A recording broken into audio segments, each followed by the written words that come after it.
outdoor time today, tomorrow, and even for the upcoming weekend. But if you didn't dig out and get into the fall wardrobe yet, you probably will. Sunny today and tomorrow with highs both days in the mid-70s, lows in the mid-40s. Cold front comes through, and by Saturday and Sunday, lots of sunshine, mid-60s during the day, upper 30s at night. From the Weather Channel, I'm Ray Staging. This report is sponsored by Marion Chrysler Dodge Jeep Ram. Everyone knows you get a better deal down the mountain at Marion Chrysler Dodge Jeep Ram. Right now, you can custom order your new vehicle, plus save up to 10% off MSRP. Visit us online at MarionCDJR.com or in person on Worley Road in Marion. See dealer for details. The can't-miss music event of the year is coming to the CW. The 2022 iHeartRadio Music Festival. Featuring once-in-a-lifetime performances from the biggest superstars in all of music. Ladies and gentlemen, what's up, Vegas? Make some noise! I don't know if y'all ready for this. All hosted by Ryan Seacrest from T-Mobile Arena in Las Vegas. Don't miss our 2022 iHeartRadio Music Festival. Tomorrow night and Saturday night at 8 p.m. on the CW. Have you ever felt depressed about work, only to have your dad be like, "Why are you so down?" So you told him you hate your job, and he said, "Well, you better talk yourself out of it." And then you thought, I love to talk. I could host a podcast. And then you went to Spreaker from iHeart and started a podcast and got good at it, then monetized it, then quit your boring job, then told your dad, "Thanks for the advice." And he was like, "Well, that's not what I meant, and I don't understand what a podcast is, but you seem happy, so that's great, kiddo." You ever do that? Well, you could. At Spreaker.com. That's Spreaker. Ask your dad. You actually don't.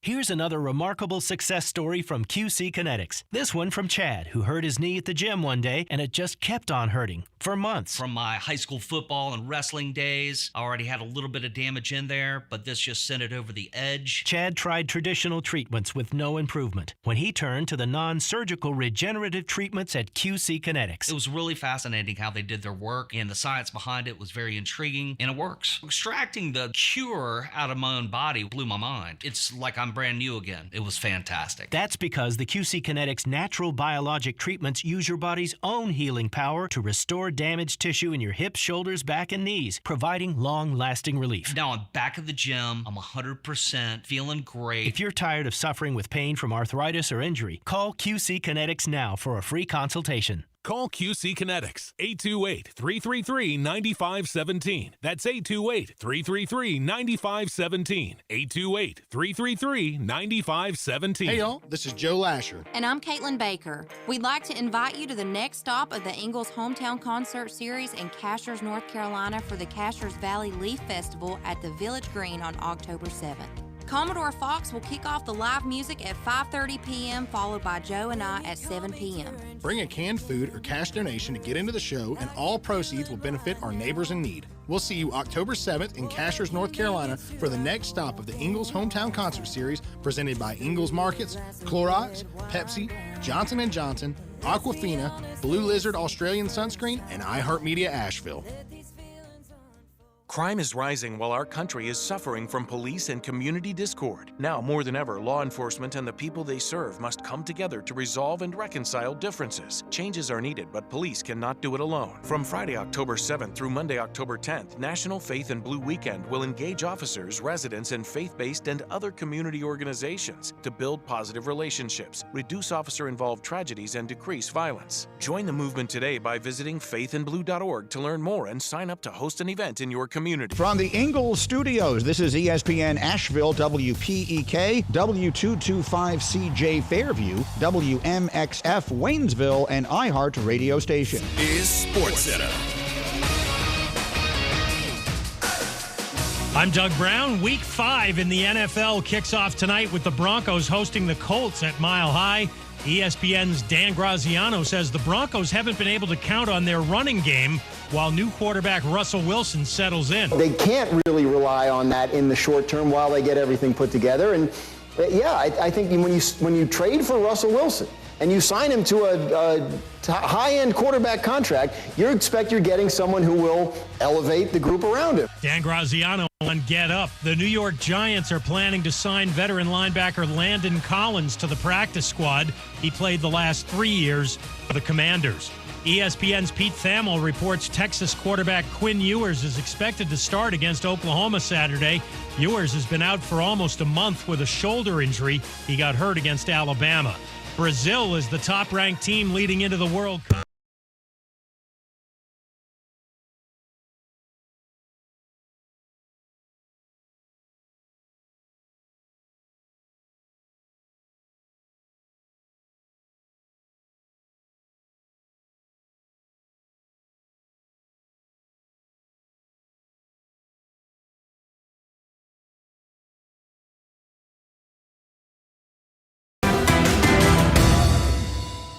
You have it.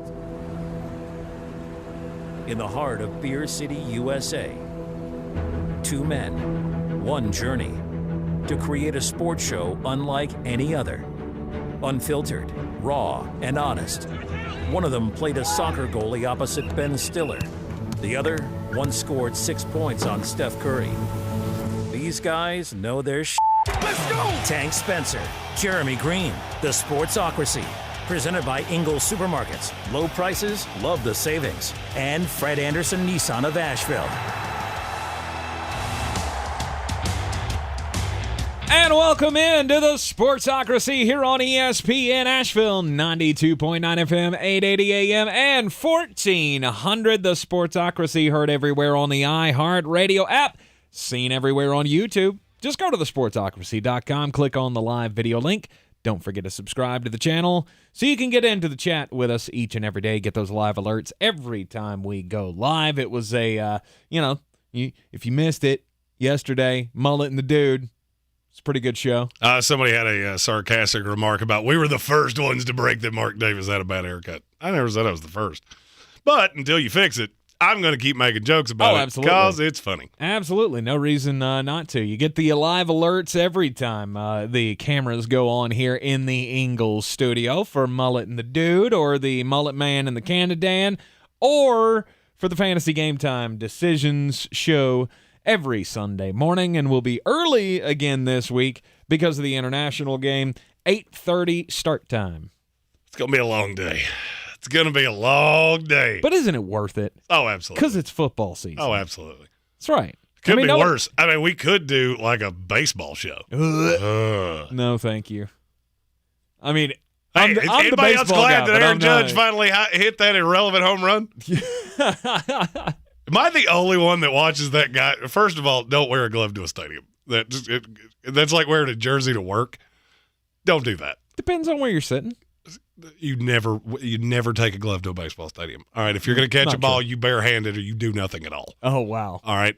It's like wearing a fanny pack to a bar. All right, the second I see you, I go, well, you're not what you think you are, because that's sad.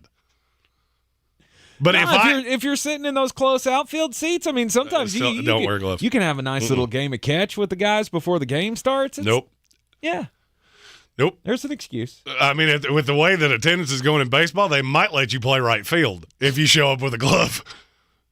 But am I the only one that sees the guy that caught that ball and I want nothing more than for him to, I don't know, run it through a wood chipper? No. Everything I've heard is this guy has got a just buku of money. Just run it through a wood chipper and you will become my new favorite person on the planet. Because it's the live most streaming irrelevant thing ever. I'll bring you a camera. We got enough of them. Like the Steve Bartman ball. Just blow it up. Just set it on fire and laugh and laugh and laugh. Nope, I'm cashing that in for way too much money because there's some idiot out there who actually believes that that's the record. I have the 7th most home runs hit ball. What is that worth? $9. Yeah. I'll give you the $9 for it right now. Not a damn thing. But there's some guy out there that's going to pay, hundreds of thousands, if not over $1 million for that ball. Because this is the real record. We got a story later in the show about something that people would have paid a lot of money for. Not so much now. Thanks, New England Patriots. Yeah. Well, that'll be coming up in just a bit outside. Later on in the program, it is a Thursday afternoon, so... we're going to talk some college football. We got the NFL going on. We got NFL football tonight. Yeah, Amazon Prime. This game looked a lot more palatable about 3 weeks ago. Oh, yeah. Have you looked at the schedule for these Prime games? No. Ugh. Jeff Bezos, you feel like you're getting your money's worth right now? You get this version of eye bleach Next week, you get the Commanders and the Bears. Woo, buddy. Yeah. Saints, Cardinals. That'll be a barn burner. You do get Ravens, Bucks in week 8. There you go. We've always felt this way about the Thursday night schedule, though. It seems like every year the Thursday night schedule is just mostly dog water, and there's 3 or 4 games that are pretty good. But Amazon's still going to spend that $1 billion to get it. And it's worth it. Because it's worth it. It's worth it because we'll all watch it. You know why? Because it's football and it's on television. True. Indianapolis Colts and the Denver Broncos tonight, where the best running back available is going to be Mike Boone. Yeah. All right. No relation to Daniel Boone. Melvin Gordon not playing tonight? If he does, it won't be well. Yeah, that's true. He forgot the basic tenet of running a football in the NFL. You have to hold on to it. Philip Lindsay, revenge narrative story. Yeah, it's a revenge game. You do love a good narrative. I mean, I give you credit. You're trying to find reasons to watch this game. It's the only reason I can think to actually watch this game. Like, these two teams are awful. Offensively, specifically. Yeah. And there's going to be no Jonathan Taylor for the Colts. And, of course, Javonte Williams went out with a knee injury last week, so they don't have their running game. That offense has been awful anyway for the Denver Broncos. This is one of those times I'll give my pick out for this game at the end of the next hour because I'm mad that it takes at the last segment. He just can't hold on to it. I can't help it. I'm angry, and I want to voice it.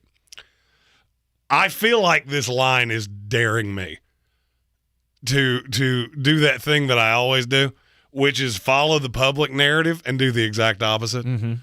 The public is overwhelmingly on Denver. And I want to find a reason to take Indianapolis. I just cannot come up with one. There's not one. You got no Jonathan Taylor. You got no Shaq Leonard. You got Matt Ryan out there who's Anybody probably going to else think he should change his name times. back to Darius Leonard? He seems to get hurt a lot as Shaquille. That's fine. We'll call you whatever you want to be called, but you've been injured a lot as Shaquille Leonard. Right. This is just a very listless game. It is. It is a very listless game. We'll get into more of that in just a second. Of course, coming up on the rest of the program today, we're going to talk about teams that need wins. Who needs a win in the NFL this week? Who needs a win in the college ranks? We got a very weird story about SMU that we will get into in the 4 o'clock hour, right after we talk to Jones Angell, the voice of the North Carolina Tar Heels, who will spend a Tar Heel time with us this afternoon. We'll get the update on him on, obviously, the Virginia Tech game last week. Looking forward to the Miami game this week. And we got basketball starting. So we'll talk to him about the festivities coming up at the Dean Dome tomorrow night. I was going to say on Friday night, but that is tomorrow, because that's how the days of the week go. Daily Draft coming up at the top of the 3rd hour of the program. We're going to do Rookies of the Year today. This is a much more wide-open thing than Vegas seems to understand. And the reason we wanted to do this, there are great places to make monies, and Vegas doesn't seem to be getting that.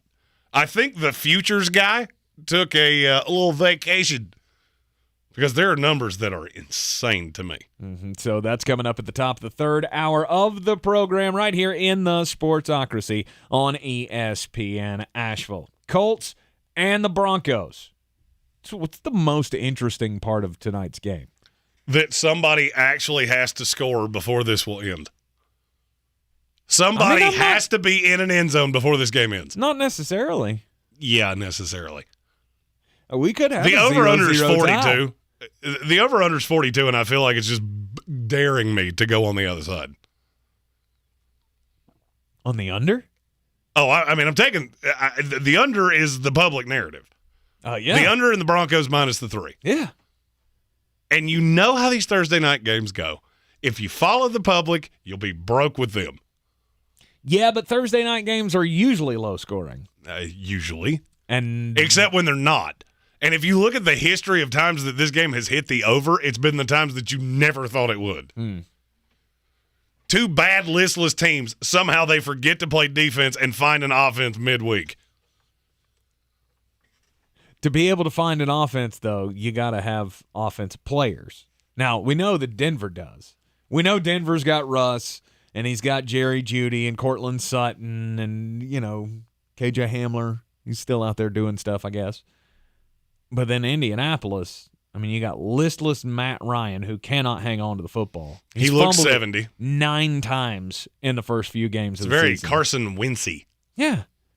And end of message, repeat the line. That's it on offense. They got Matt Ryan. That's it.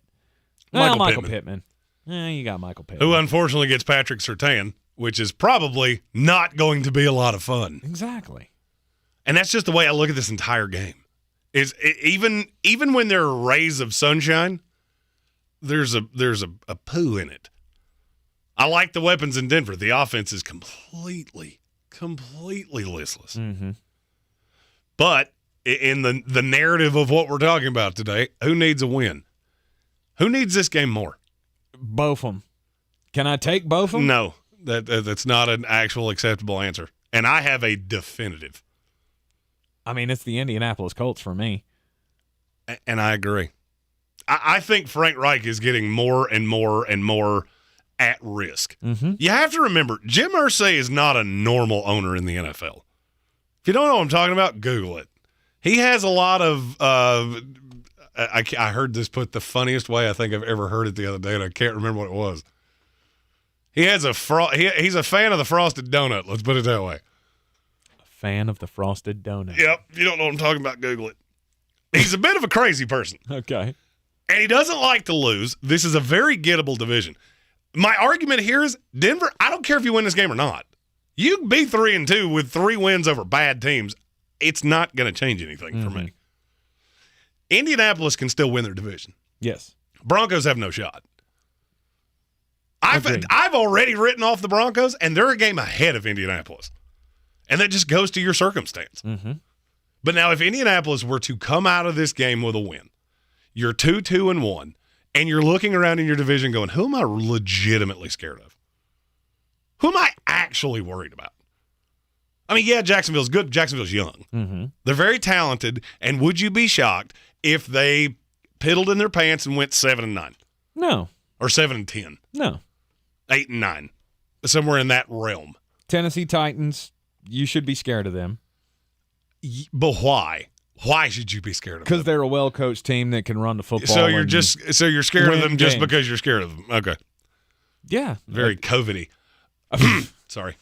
No politics. It's in the new open. I have to abide by that. Well-coached team that can run the football and win nasty games. They're not going to win shootout games, but they'll win enough. They'll win enough to win this division if nobody else does. If you had to pick a division in the NFL where nobody wins 10 games, why is it the AFC South?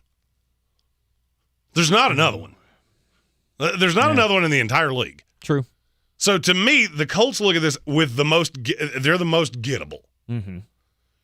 That also gives you the most leeway. Indianapolis can win this game, and all of a sudden, everything's hunky-dunky. Oh, you'll have back-to-back wins. You'll have turned it around from the 0-2 start. Look, we can win without Jonathan Taylor. There are a lot of positives to take away from this. It could save Frank Reich his job. See, that's the one I'm looking at going, Frank Reich needs this more than anybody. If they lose this game, does he get fired? I don't know about immediately. With every other team in the – I shouldn't say every other team because there are several teams with lunatic owners. With the vast majority of other teams, I would say, you're still 1-3. You're only a game and a half out in the division. It's not time to panic. Would Jim Irsay? No doubt. Possibly. No doubt. You get embarrassed tonight against a team that's been very listless. Oh, if they get embarrassed, like if they get blown out like 35-7, then yeah, I could see Frank Reich being unemployed by tomorrow morning. And this is a long week with the layoff. But if they lose this game on the road at Denver, it's close, it's competitive. Maybe not, but then you come out next week and lose to the Jacksonville Jaguars for the second time in 4 weeks? Yes. See, to me, Denver would be a worse loss than Jacksonville. Yeah, but it would be the culmination. it would be the culmination of all of this. Then you will have had a, what would they be, 1-4-1 at that point. Then Jim Irsay loses his mind. And, well, I mean, to me, then your season's over. At 1-4-1, with what they have remaining on the schedule, you're done anyway. Mm-hmm. I do think they could come out of this with a loss. They have 2 ready-made replacements on the staff. People forget John Fox is on this staff. So is Gus Bradley. Mm-hmm. I'm not saying they're good options. They're better options than most teams have. They're options like the Carolina Panthers have. Are they good options? Well, they're better options than the Carolina Panthers have, but they're not great options. Steve Wilks and Ben McAdoo. Woo! Man, I'd love to see the suit he wore to that initial press conference. I'm the head coach now. Why did you buy that off the rack? Saw that headline earlier today. If Matt Rule were to be fired after this week, they would hand it over to Steve Wilks. Oh, there's no doubt. Awesome. That's how that would have to go. Awesome. I would just wish it would be Ben McAdoo. Introductory press conference where he looks like he's wearing his dad's suit. Like, look, the arms are too long. I can't see my hands anymore. He has to buy them big because he's planning to grow into them. He's doing a good job of that so far. Ben McAdoo is about 3 powdered donuts away from looking like Tank Spencer looked before PhD weight loss. How do we think this game is going to turn out, though, tonight? We'll discuss it up next, right here on ESPN Asheville. When I finally drove the old car into the grave, I knew there was only one place I was going to go. Fred Anderson Nissan of Asheville, home of the family plan. And yes, they treat you like family. I went in, told them what I was looking for, told them my budget, and in no time, I was signing the paperwork on my certified pre-owned vehicle. They have the area's largest selection on quality pre-owned vehicles and certified Nissans. They go through a 167-point inspection, so you know it's not going to let you down. They gave me the Carfax report, so I know the history of my vehicle. And the Fred Anderson family plan gives me things like oil changes and car washes and loaner cars if I have to have major work done on the car in the future. For me, buying a car has always been an intimidating thought. But the folks at Fred Anderson Nissan of Asheville made it super easy. Don't be like me. Don't wait till the last minute to get a deal done. Go to AndersonNissan.com or stop by the showroom at 629 Brevard Road. And don't forget to mention we sent you from the Sportsocracy and get a $250 bonus on your trade-in at Fred Anderson Nissan of Asheville. Are you ready to tackle your banking needs? Home Trust Bank's team of expert advisors and lenders want to be your teammate. We want to hear your story, learn your aspirations, and assist you with financial needs, and provide options that are tailored to you. With a wide range of personal, mortgage, and commercial services, you will discover all your banking needs under one roof with a local and personalized touch at Home Trust Bank. Score big with Home Trust Bank. Ready for what's next. Member FDIC, Equal Housing Lender. Hey y'all, this is Joe Lasher. And I'm Caitlin Baker. We'd like to invite you to the next stop of the Ingles Hometown Concert Series in Cashers, North Carolina for the Cashers Valley Leaf Festival at the Village Green on October 7th. Commodore Fox will kick off the live music at 5:30 p.m., followed by Joe and I at 7 p.m. Bring a canned food or cash donation to get into the show, and all proceeds will benefit our neighbors in need. We'll see you October 7th in Cashers, North Carolina for the next stop of the Ingles Hometown Concert Series presented by Ingles Markets, Clorox, Pepsi, Johnson & Johnson, Aquafina, Blue Lizard Australian Sunscreen, and iHeartMedia Asheville. The season we've all been waiting for is here. No, not that one. The season of the Big Orange Tent is underway in Western North Carolina. The area's largest selection of Halloween costumes, decorations, and accessories is at the Big Orange Tent at the Asheville Mall. Halloween Express is your one-stop shop for adult and child costumes, superheroes, horror icons, inflatable suits. You can find it all under the Big Orange Tent at the Asheville Mall. 10 to 8 Monday through Saturday, 12 to 6 on Sundays. I can walk again, I can cross my legs again, I can wear heels again. After years of living with chronic joint pain, Andrea Southard is now living a normal life, pain-free, thanks to natural biologic treatments at QC Kinetics. We tried everything, and my husband had heard the commercial for QC Kinetics on the radio, and he told me to call him and check it out. That phone call changed Andrea's life. QC Kinetics used powerful natural biologics to treat her aching joints. It's high-tech precision medicine that can restore and repair damaged joint tissue with no surgery and no drugs, providing lasting relief. I felt like I was in my 20s again. I could tie my own shoes. Really the little things that you don't think about. Pain in your hips, knees, back, shoulders? Get rid of the pain now. Call QC Kinetics. 828-333-9517. That's 828-333-9517. QC Kinetics. 828-333-9517. The Sportsocracy. Let's open up the whole can and kick ass and kill them all. Let the paramedics sort them out. Thursday night football tonight. It's the Indianapolis Colts and the Denver Broncos. Before the season started, this was one that you would have highlighted. You would have went, oh my God. This looked like one of the bangers on the Thursday night schedule. Yeah, this would have been a great game. Jonathan Taylor running up and down the field, and Russ Wilson cooking. Not so much anymore. Dry cereal and hot dogs. Ugh. Do you know what the prop is on passing yards? It's the same number for both quarterbacks. In an NFL game between what was supposed to be two good teams. Over under 170 yards? You are god-awful. Justin Fields gets better than that. Does he really? Well, okay. Baker Mayfield gets better than that. It's 230.5. Under. I'm not sure that I don't agree with you. I can see a path where neither one of these teams throw for much over 200 yards.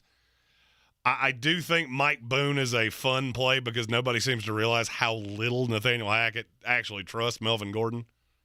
And that was before Javonte got hurt.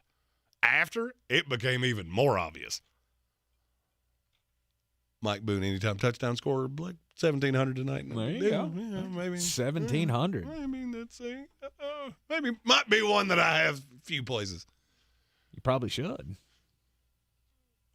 But this is this is one of those games that it's hard to get behind why you watch it. Mm-hmm. I mean, you do because it's the NFL, but there's nothing about this that's really intriguing. What I'm most looking forward to tonight, who are you putting on the marquee for Indianapolis? All right, so you do the thing where you show the three players, and we seemingly do this on every network now. Who are they in Indianapolis? Quentin Nelson. Oh, end of message. Repeat Lord. the line. We have a guard. He's the and a defensive tackle. He's the best player on the team, and maybe a kicker. Woo. I mean, I figure it'll be Matt Ryan. They'll put Matt Ryan and Russell Wilson up there because, I mean, they're the quarterbacks. If Indianapolis wins this game, how do you do it? Because I do think there's a path. Nyheim Hines. I think it's Nyheim Hines' time. I don't disagree with you. You have to you have to take you have to take the opportunity of getting him going in the passing game. If you're Indianapolis at this point, you have to be using any form of weapon that you have. Mm-hmm. I mean, Nyheim Hines may be the second best talent that they have with the ball in his hand on this team. Mm-hmm. I mean, it's Michael Pittman 1, 2, and 4. When but there's I do no think Jonathan Taylor, yeah. But I do think, I'm talking about tonight exclusively. Right.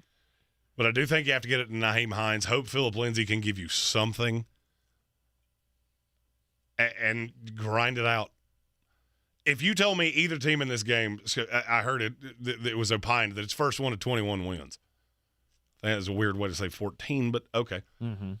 If you told me either of these teams scored more than 24 points, I'm 99.9% sure it's Denver.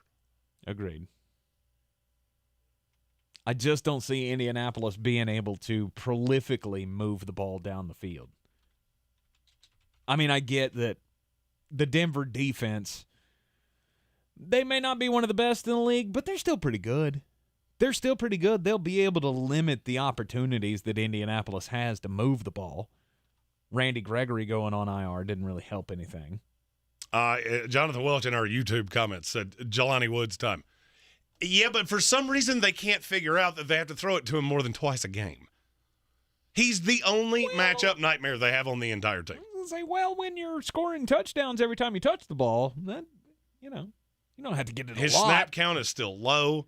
I've heard Mo Alley Cox's name about 900 times today. Mm-hmm. He's not good at football. You get that, right? I mean, I'm sure he's nice to your fantasy football team every once in a while. He's not good at football. Mm-hmm.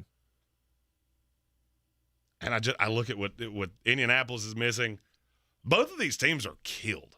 When I got the injury report on this, it was over a page long between two teams. Mm-hmm. No Justin Simmons, no Randy Gregory. Denver I Broncos. want to take Indianapolis so bad I can't stand it. This is going to be Seattle of last week. I talked myself into not doing it, and I'm very angry that I did. Right. Denver Broncos win tonight. Who's the star? One of the receivers? I would lean to Cortland Sutton, but that makes me think it would be Jerry Jeudy. I think it's Cortland Sutton. If Denver wins this game and wins it convincingly, there will be a wide receiver that has a very good game. Mm-hmm.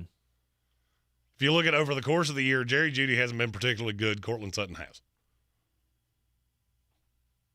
Jeremy's picks on the game tonight will be coming up at the end of the 4 o'clock hour because he's hanging on to that last segment of the program for the I'm Mad. He's been cooking on one certain story. I'm particularly agitated, and I have to get it out.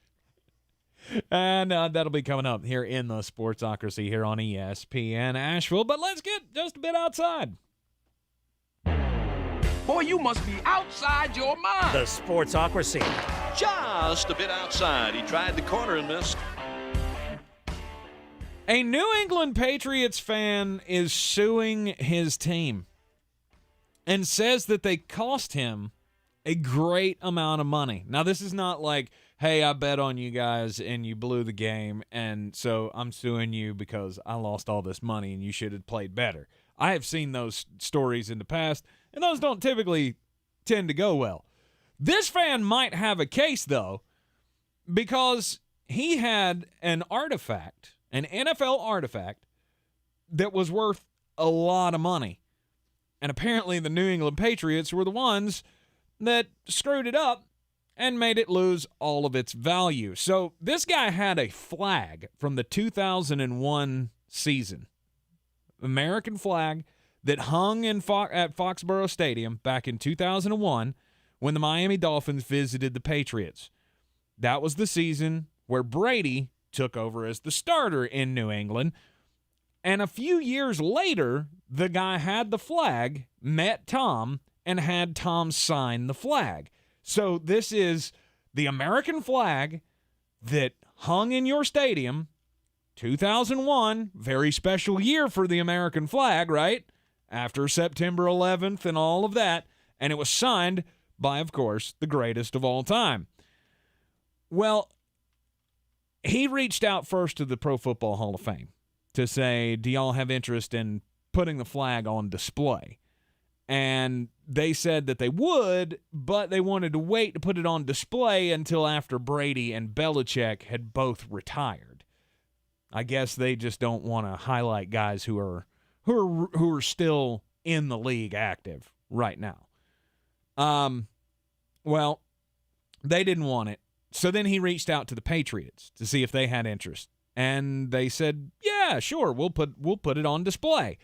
Well, they put it on display, but the problem was that they didn't put it in a safe environment. They put it in a frame, and the frame didn't guard it against the light. If you're watching this on YouTube, you can obviously see there's a lot of helmets and things like that in here.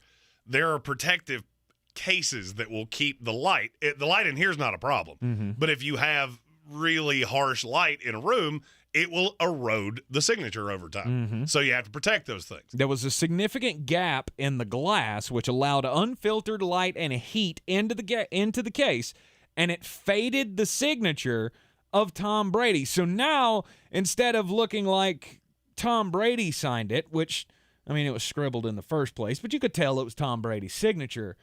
Now it looks like it actually looks like Bill signed it, and it says, I'm Bill. Because you can only make out a little bit of the signature. But, of course, after the signature fades, now you can't prove that Tom Brady signed it. And it was supposedly worth $1 million. You know somebody would have paid that for it. Just like the Aaron Judge 62nd home run ball. Somebody's going to pay that money. Throw it in a wood chipper. Throw it in a wood chipper. So now he is suing the New England Patriots to get his money out of this deal. We don't have an official number. I'm wondering if he's suing for like $1 million plus like pain and suffering. He's suing for $1 million. Oh, okay. That was the number that I saw. Well, the story that I read said it cost him over $1 million because that was what it was valued at. But it doesn't really say what the number in the lawsuit is. I'm guessing it's $1 million and probably a little extra for pain and suffering because that's how these things tend to go. You shoot higher and then you hope to settle for less. I want $1 billion. I'll settle for 84. This is very easily fixed, though. Just get him to sign it again. Just get him to sign it again. Just get Tom Brady to sign it again, like right beside where he signed it before. And I want Bill to be the one that calls and asks, Tom, need you to do me a favor. Nah, he couldn't even call him to say goodbye. That's why I would want to make him do it. That's the stipulation in the lawsuit? No doubt. Bill has to be the one that calls, and you have to let me be on the third phone in the three-way call so I can hear it. Nice. If you are like me and are a wagering individual, at some point you have had someone that did not want to pay up. That's happening in the NFL right now. Apparently, a very wagered-on game between NFL players was Tennessee-Florida. Mm-hmm. We already saw a friendly wager between Cordero Patterson and Kyle Pitts of the Atlanta Falcons, which enlisted Kyle Pitts to have to wear checker print overalls. He wasn't actually as upset about the fact that they were checker print as that they were overalls. Go to his Twitter. It's hilarious. He was so mad that he had to put on overalls with clothes under it. But that's not the reason I'm telling the story. Okay. I'm telling the story because of another set of teammates, Alvin Kamara of the New Orleans Saints, who played at Tennessee, and his new friend, safety Marcus May. Used to be a Jet, and this story surprises me so little. Apparently, they put $1,000 on this game. Marcus May still hadn't paid it. Of course not. So he went to the media and said, how about we throw a little heat on Mr. May? Time for that check to come my way. And at the end of that, he also followed up with, he's taking all action on LSU Tennessee. If you're wagering the LSU side of that, I need you to give me a 500-word essay of why. A team that cannot play dead in the Western offensively going up against one of the best offensive teams in the country. All right. But Marcus May, come on. All right. You made the bet. Time to pay up. Too many legal bills. He can't. This is he where he can't seem to come up with the foul. This is where somebody like me, you make a wager like that with me, you could be looking at dark corners around alleys. Like, wonder if that big bearded lumberjack is around here somewhere. Look, Alvin's been in enough trouble lately. I don't feel like he needs more. Oh, yeah. Yeah, he probably shouldn't be throwing punches. Yeah, no. Hasn't gone well for him. Nope. Has not at all. You are in the Sportsocracy here on ESPN Asheville, 92.9 FM, 880 AM, and 1400 Week 5 in the NFL. Who needs a dub? We'll talk about it up next. This is your Exergen Temporal Scanner weather forecast on ESPN Asheville.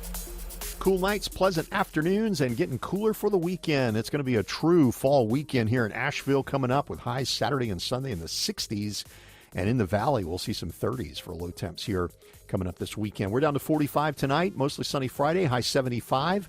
Mainly a dry cold front comes in Friday night and cools our temperatures with northwest winds Saturday, high 63, low 40.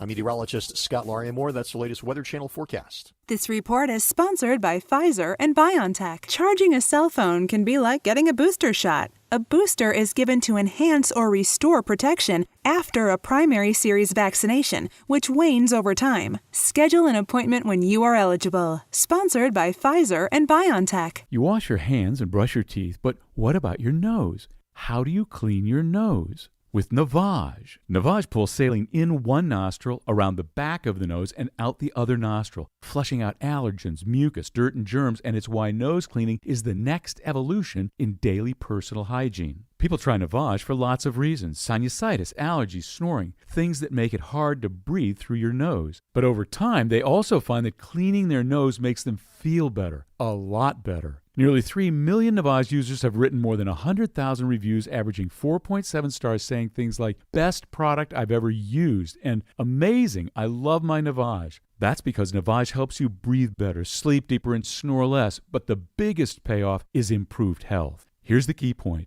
Navage is good personal hygiene, and it's going to help you stay healthier. At Walmart, Walgreens, CVS, Rite Aid, Bed Bath, Target, and online. Navage, Navage. Clean nose, healthy life. For more information about contests on the station, log on to espnavl.com.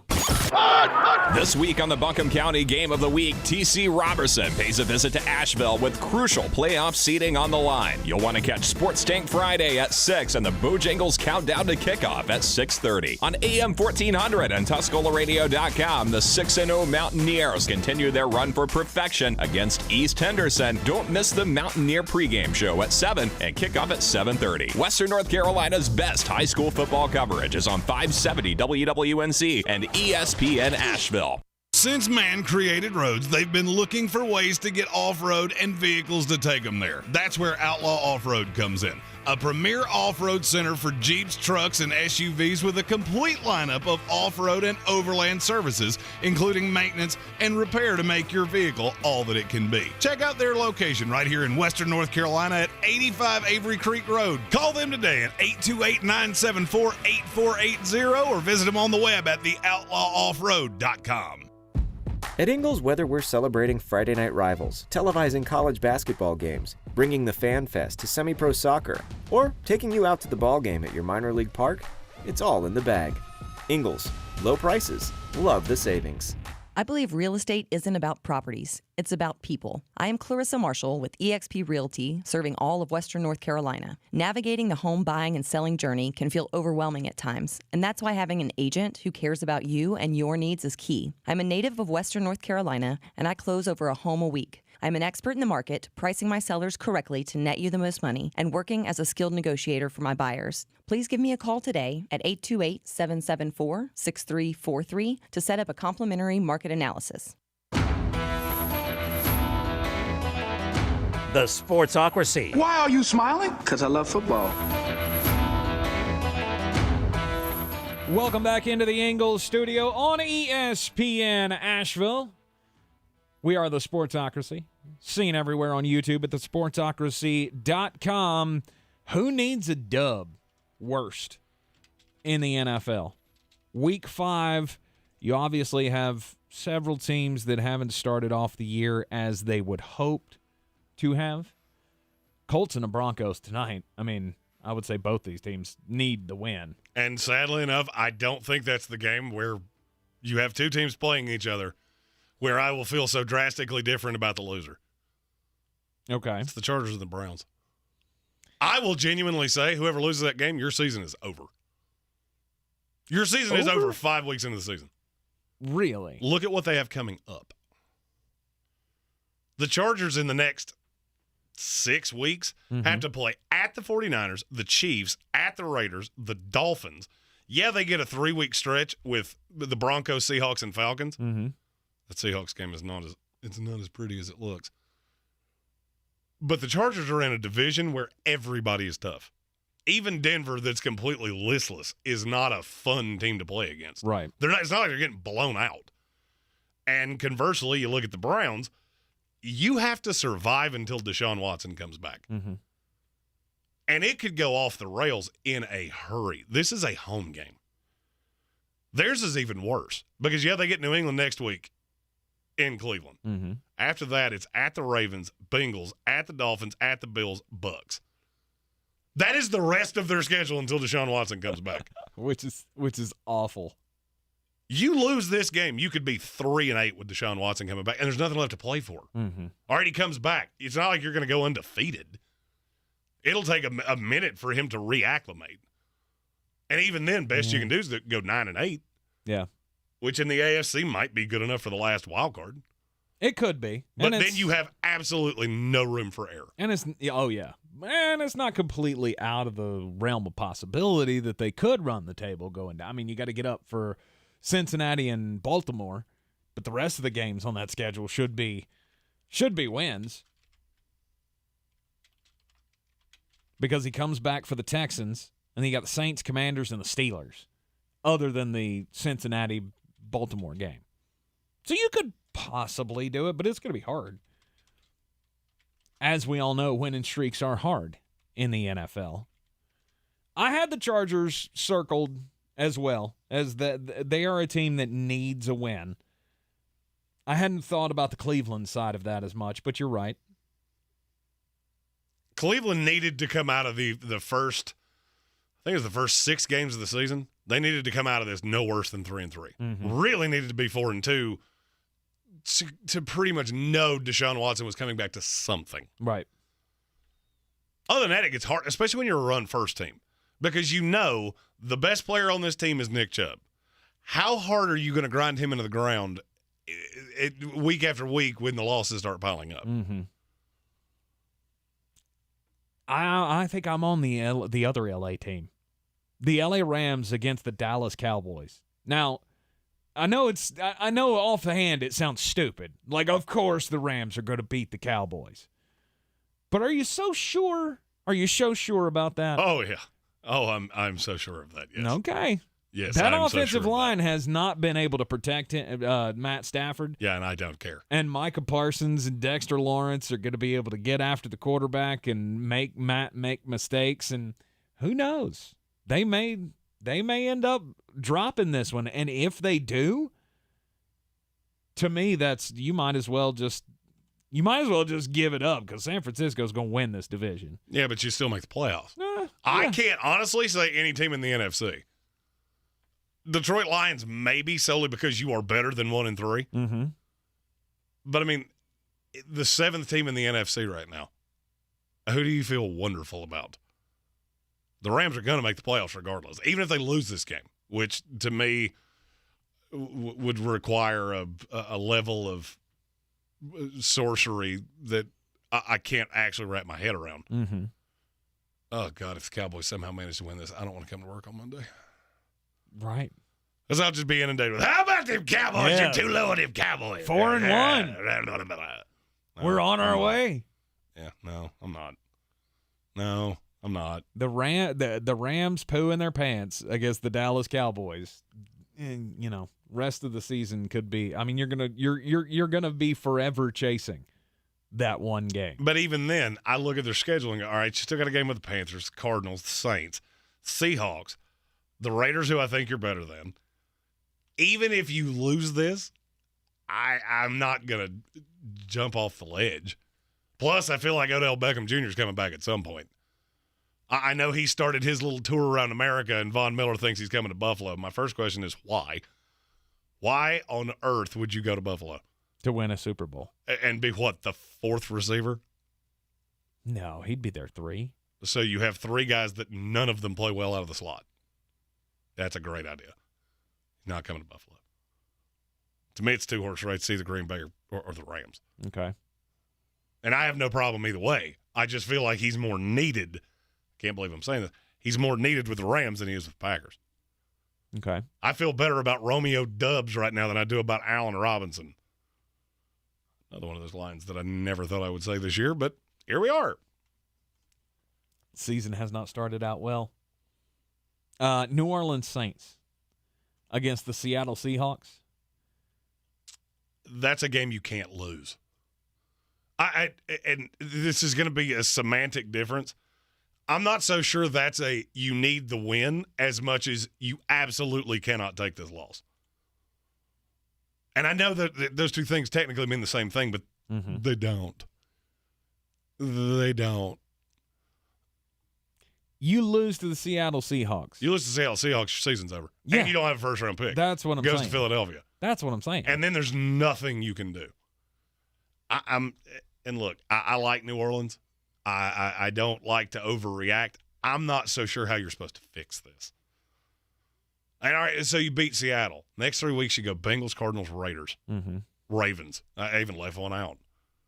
You're going to walk out of that at best at best at 3-5.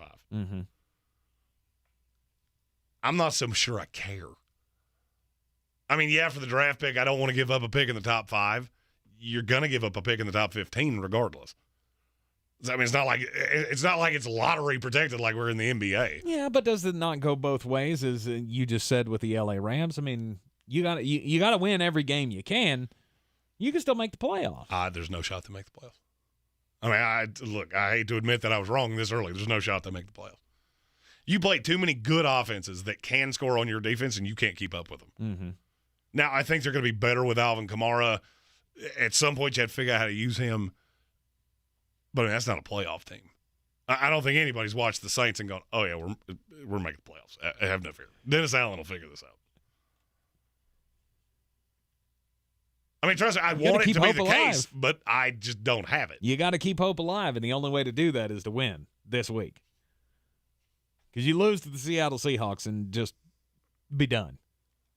There you go. Coach fired. They're not going to fire Dennis Allen 5 games in. I should. He may not make it out of the first season. We talked about that yesterday, or day before yesterday. Right. And that's a team that obviously does need the win. Mm-hmm. I think I had mentally written them off to such a point that I didn't give that one as many flowers as I should have. It's not a given. That's the only thing I looked at is it's not a given that they're going to win that game.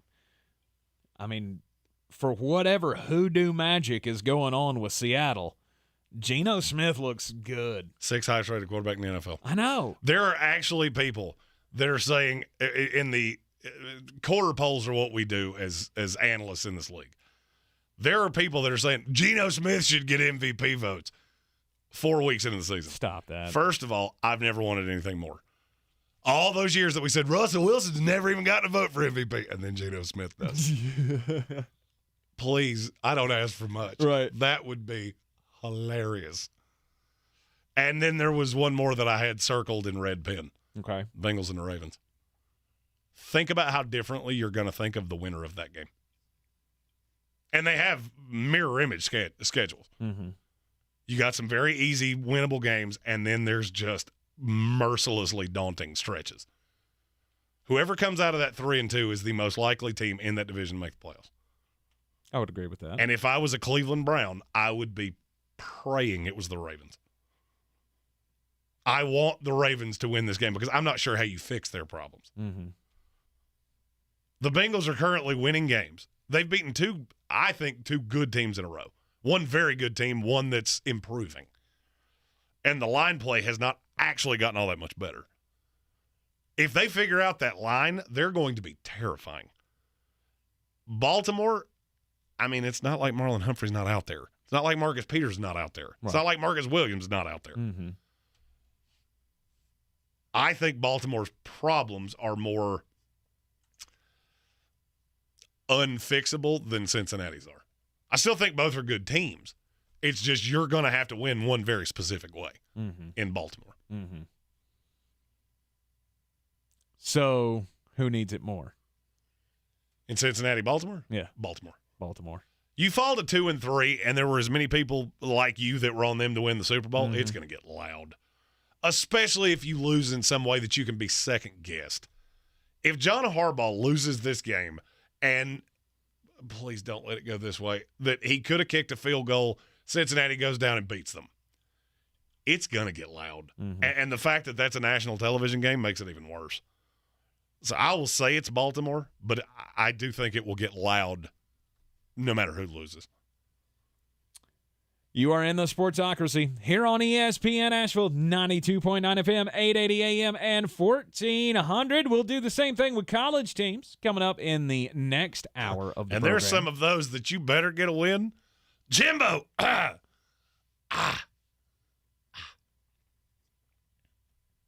have it, buddy. Gotta have it.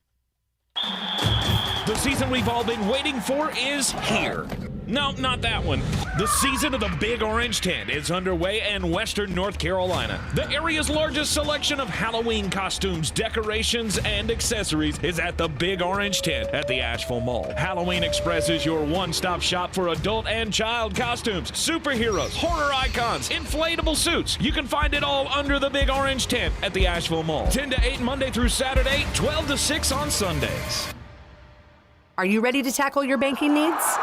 Home Trust Bank's team of expert advisors and lenders want to be your teammate. We want to hear your story, learn your aspirations, and assist you with financial needs, and provide options that are tailored to you. With a wide range of personal, mortgage, and commercial services, you will discover all your banking needs under one roof with a local and personalized touch at Home Trust Bank. Score big with Home Trust Bank. Ready for what's next. Member FDIC, Equal Housing Lender. Rogue Combat Club, Asheville's home for comprehensive martial arts training, has a goal for our community, one that's stronger, more fit, and unwavers in its support of one another. Rogue Combat Club's instructors have competed at the highest levels and offer classes for everyone from young children to adults in Brazilian Jiu-Jitsu, Muay Thai, and wrestling. Rogue Combat Club classes can help you boost your self-confidence and self-defense skills while weeding out the egos and intimidation found at other gyms. Join today at roguecombatclub.com. Ahoy, matey! At Ingles, our extensive seafood department offers a huge variety. From your local catch to flavors from around the world. Wild sashimi tuna, Charleston crab cakes, mountains of shrimp, bourbon salmon, wild mahi-mahi with mango salsa.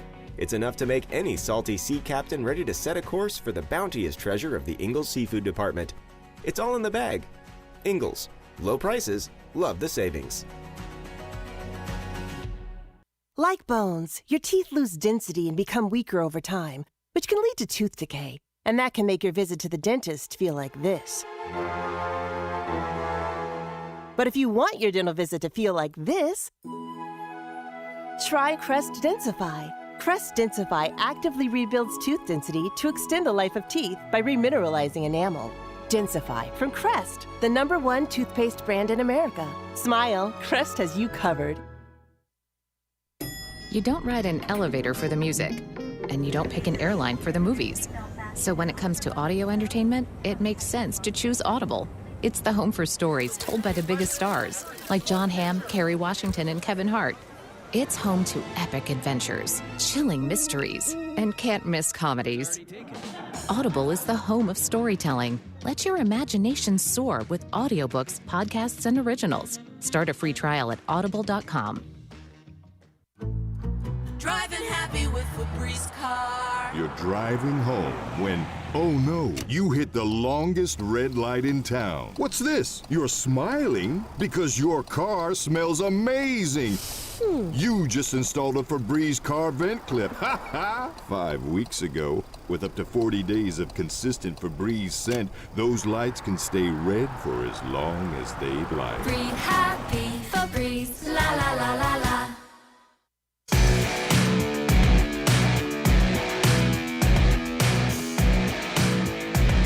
Welcome back into the Sportsocracy here on ESPN Asheville, and you can see us on YouTube. Subscribe to the channel so you can get in on the chat. You can do super chats as well, just like our good friend Gage Camplin. Gage says, fellas, curious to know what your top 5 defenses are. So top 5 defenses in the NFL. To me, San Francisco's won by a lot. I would agree. I mean, San Francisco is the one team in the NFL that I look at and go, it feels like you're playing with 14 players the vast majority of the time. The others in my top 5, Buffalo's going to be up there real high. Mm-hmm. Those are, and that's a kind of a lame answer because they are the 2 best statistical defenses in the league by quite a bit. Others I would put up there. Philadelphia's up there somewhere. Mm-hmm. I'm trying to go no homer here. Don't even try to put your Jets in the top 5. Hey, I'm not saying they're in the top 5. I'm just saying they're worth talking about. All right? Played a pretty daunting schedule. Mm-hmm. Reigning Super Bowl champions. Reigning Super Bowl runner-ups. Lamar Jackson still in top 10 in total defense. That just doesn't happen to my Jets very often. Let me have my moment. Yeah, no, I'm not. I don't think I'm there. It's the best corner tandem in the league. Sure. Argue with me. I'll wait. Sure. PFF says they're the top ranked. I haven't even looked. I don't care. Pass rush win rate. I know there's no team in the league that has 5 guys as high as the Jets do. Nice. So if you want me to defend my hypothesis, I will. Green Bay, they don't get the credit. Green Bay at this point has become a kind of a ground and pound team with a really good point man. Mm-hmm. And if I had to say another one, Philadelphia. Yeah. Philadelphia just has so many pieces. And I'm not even sure they've figured it out yet. They may get better as time goes on. Nakobe Dean. I will never understand why he's not playing more snaps than he is. I know. I mean, Denver's up there statistically speaking, but they've played such a god-awful schedule. I'm not sure we can definitively say they're one of the top defenses in the league. There was a lot of comments about the Dallas Cowboys. Do you want to say it or do you want me to? They played the Giants. You played the Bucks, whose offense is not good and eviscerated you, by the way. Right. The Giants and the Commanders. I'm sorry that I'm not overly impressed by it. They have the best defensive player in the league. Mm-hmm. And here would be my argument to anybody that says Dallas. If Micah Parsons got abducted by aliens tomorrow, never want to forecast injuries, don't even want to insinuate it. If he decided he wanted to wax surfboards or whatever the reason may be that he was not on that field, tell me why they wouldn't be one of the 10 worst defenses in the league. Mm-hmm. They have a great player. I don't think it's a great defense. No. They also have a great play caller that can mitigate a lot of these things. Right. And steer into the skid. You never want to steer into the skid with a weight problem. And PhD weight loss can help you correct yourself on the road to a healthy life. PhD has helped me lose over 90 pounds. It is absolutely mind-blowing that I've had this kind of success because I've been on so many programs before that never gave me results like this. I find that this program is terribly convenient. They are willing to help me through any problem that I might have. The health coaches are fantastic, and the results, well, they speak for themselves. This time a year ago, I was headed in a very bad trajectory. I was closing in on the heaviest I have ever weighed in my life. I've spent most of my adult life being rather athletic, but I'd gotten very lazy in my food choices. Now, 9 months after being on the PhD weight loss program, I am back down to my high school weight. I'm wearing clothes that I should have gotten rid of long ago, and it's all thanks to the planning program of PhD weight loss. If your weight loss, problem, you just can't do it. You've never found a program that works for you. I highly encourage you to get in touch with Dr. Ashley Lucas and the team of health coaches over at PhD. They will help you through, like I said, any problem, and they will give you amazing results. 90 pounds down now, and I'm still going. PhD Weight Loss is the official weight loss program of the Clemson Tigers and their fans. Go to myphdweightloss.com. This is your Exergen Temporal Scanner weather forecast on ESPN Asheville.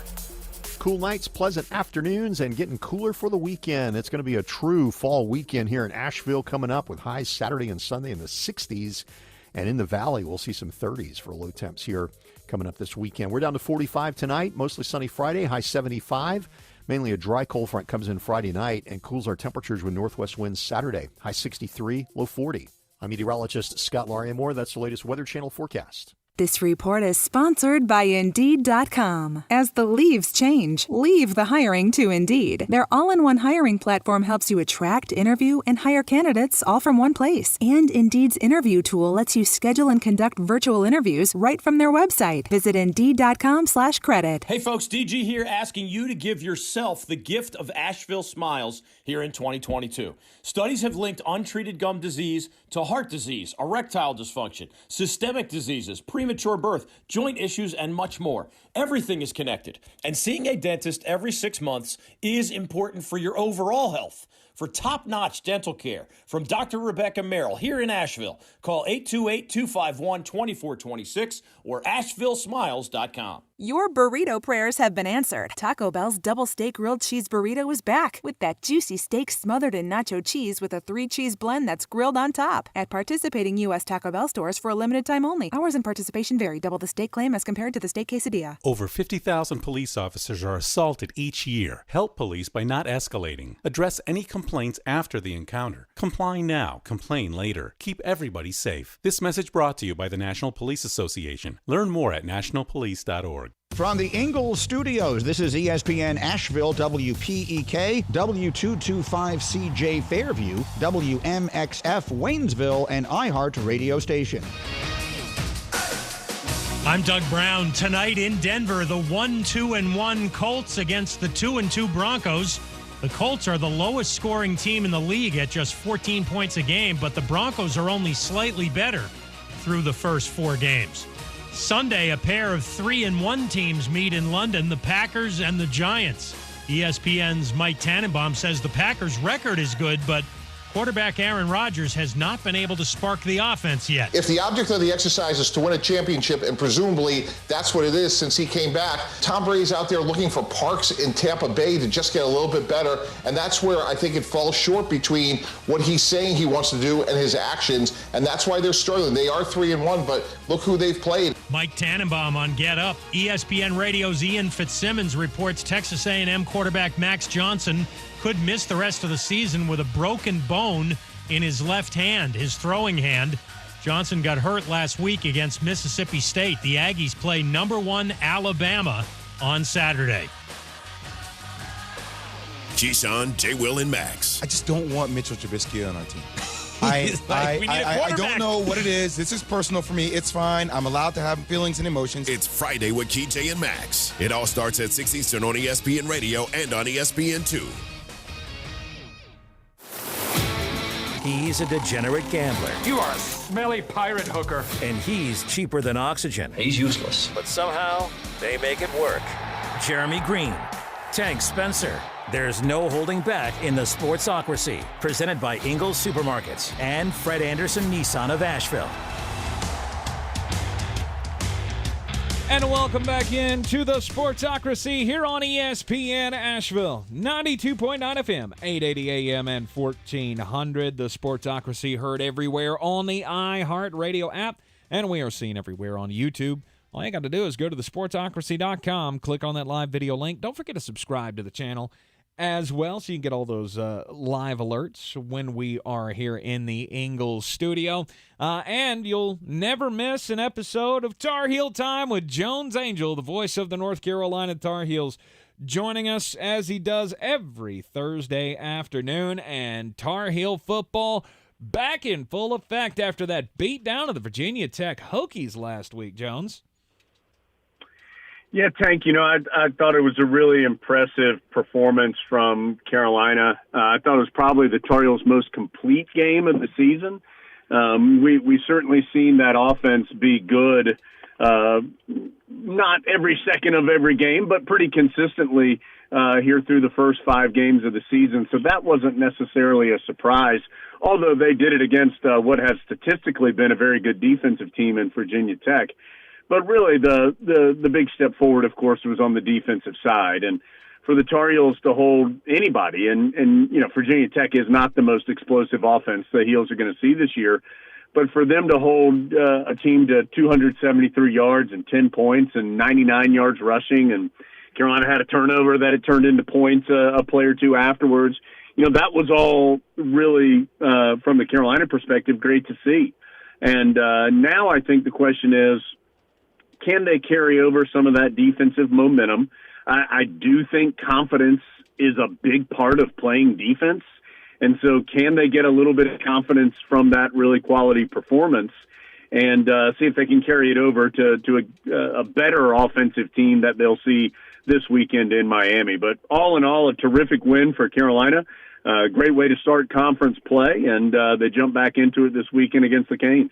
41-10 was the final score last weekend against Virginia Tech. You heard it right here on ESPN Asheville, as you do every Tar Heel football and basketball game throughout the season. We'll talk more about basketball coming up in just a little bit, but focusing on the gridiron, of course, it was another fantastic performance from Drake May, and he had 5 total touchdowns in the game last week. It's like this, the legend continues to grow. I mean, you had Reese Davis on College Game Day talking about how Drake May is the ACC's best quarterback, and saw another headline this week that Drake has now shown up in the top 10 of the Heisman odds.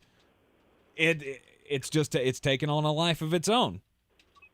Well, and I think his performance has warranted those kind of discussions. I mean, I think if you voted right now, and obviously not even halfway through the season, Carolina will reach its halfway mark of the regular season with this game against Miami.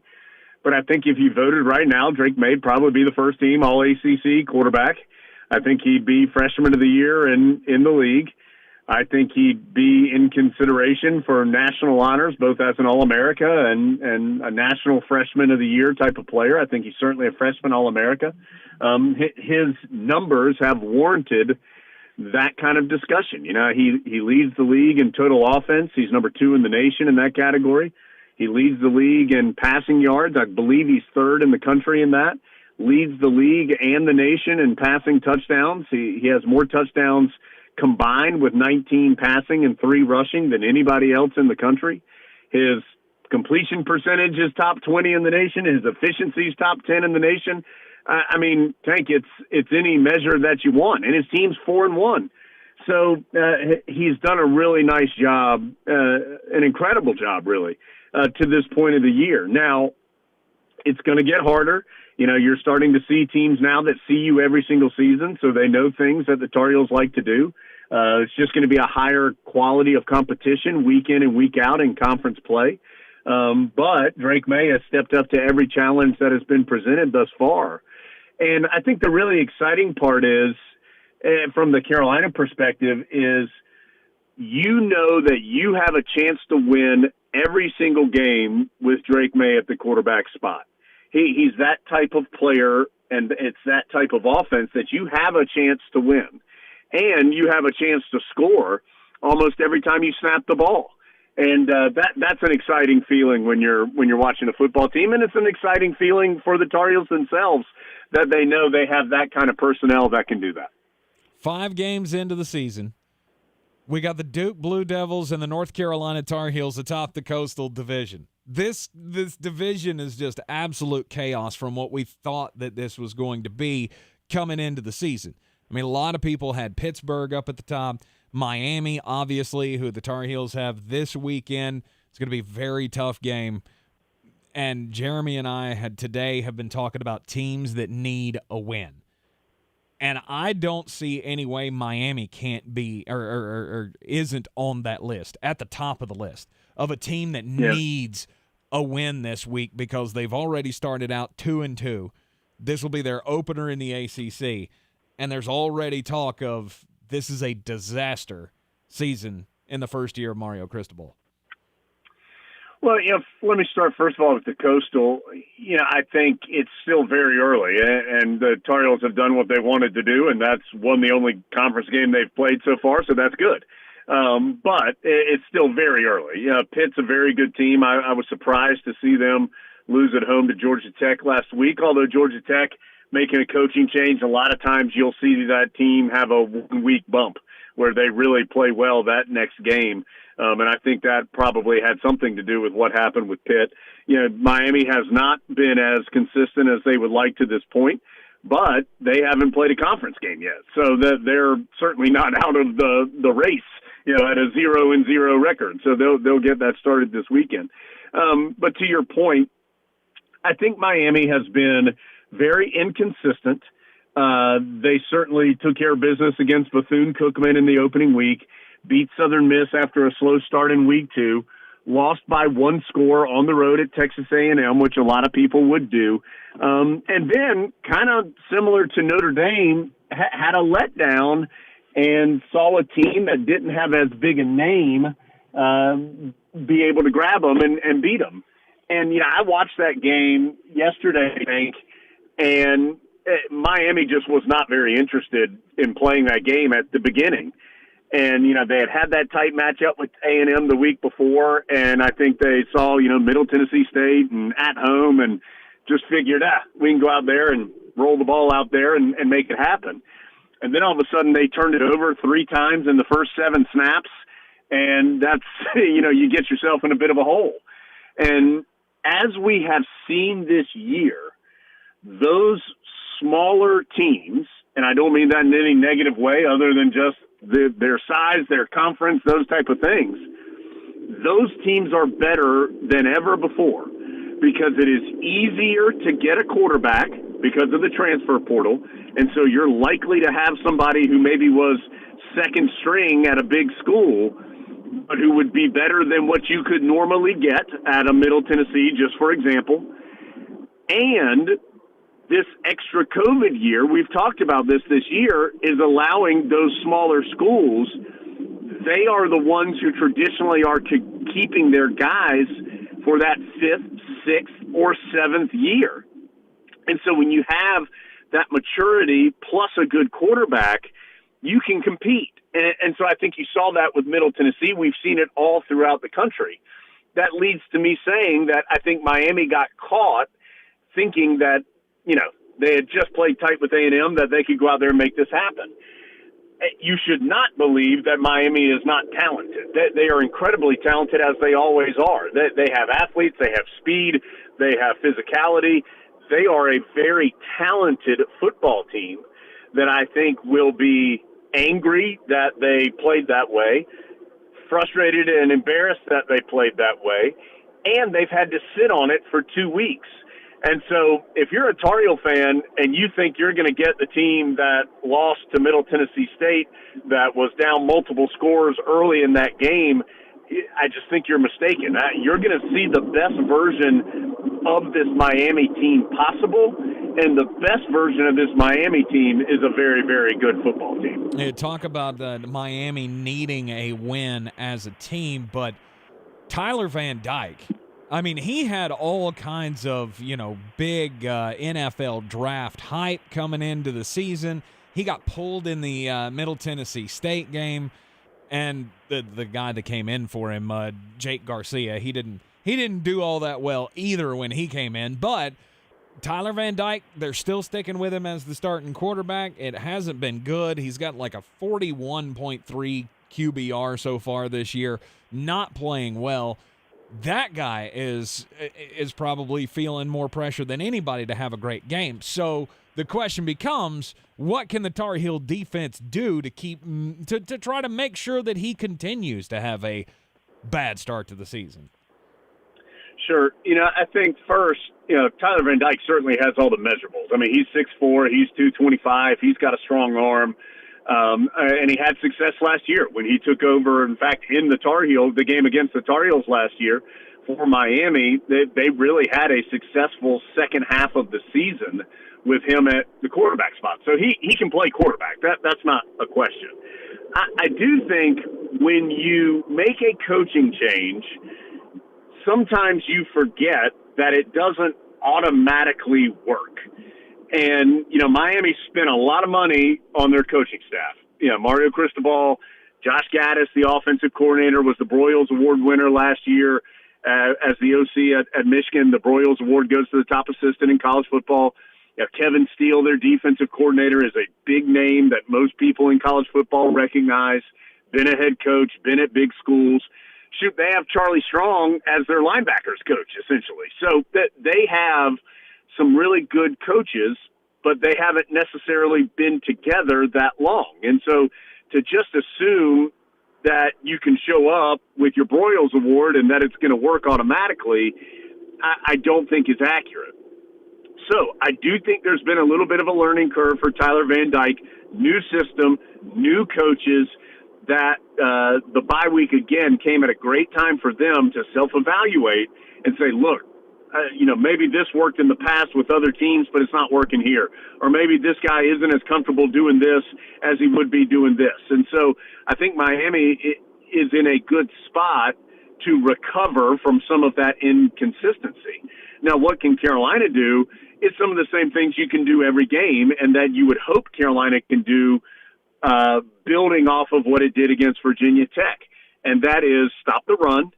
That is get pressure on the quarterback. They didn't have a ton of sacks. I think it was just 2 against Virginia Tech, but they were in the backfield. They were challenging throws. They were making it difficult to have a clean pocket. They were making the Virginia Tech quarterback, Grant Wells, throw on the run. Those are all things that are going to affect just about every quarterback, whether you're Josh Allen or Lamar Jackson, or if you're somebody at the college level. And so for the Tar Heels, regardless of what Tyler Van Dyke has done earlier this season, they know he can play. And so I think for them, it's a much bigger question of, can they build off of what they did last week? And I think that would be huge, not for just this game, Tank, but for Carolina's possibilities for the rest of the year. Oh, you'll hear that game coming up on ESPN Asheville this weekend. We got the North Carolina Tar Heels taking on the Miami Hurricanes. And the kickoff of that game is at 4 o'clock, so we'll have coverage of that beginning here on ESPN Asheville at 3 o'clock on Saturday. Tomorrow night, Jones, it all gets going. I guess this is the official tip-off of the basketball season. This used to be known as Late Night with Roy. Obviously, Roy's not there anymore. Hubert Davis, the head coach of the team. And now the men's and women's basketball teams will be engaged in live action with Carolina basketball is what they're calling this. Now, it's coming up tomorrow night. It was delayed from last week, obviously, because of the hurricane issues. What can we expect from this new era? Yeah, well, I think for the event itself, it's a great opportunity to see both the teams. And Coach Williams always had, there was some skits and dancing and stuff. Coach Davis has elected to move away from that, at least for the guys. And so you'll see a lot of basketball. There's going to be some skills competitions. There'll be a scrimmage between the men's team will split up and have a scrimmage. And so it's a great opportunity to get a chance to see the team. Of course, a pretty familiar team. It's a veteran group with some new pieces that will be key. Pete Nance, the transfer from Northwestern, a couple of freshmen that'll have an opportunity to play. But this is going to be, Tank, a highly anticipated year. Carolina will likely be number 1 or number 2 in those preseason polls, and deservedly so. And just from watching, I haven't seen a ton of practice, but I've seen a couple sessions, and this is a really good team. Yeah, they're older. They know who they are. They are in year 2 with Coach Davis, so that transition is over. I think there's a lot more, a better comfort level there. And not that it was ever not comfortable, but just, getting used to something new. And it's just a team that has all the pieces that you would want to get into that tournament as a high seed. And then, as we know, anything can happen at that point. So for Carolina, I think it's important to understand the Tar Heels aren't going to win the national championship in November or December.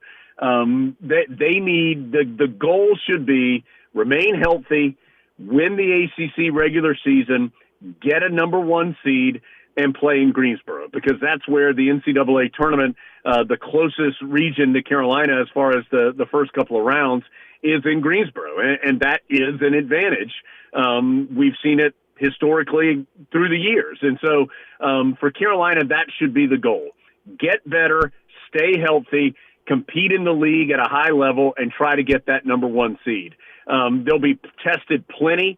They have a very difficult non-conference schedule. They go to Indiana, who's a very good team.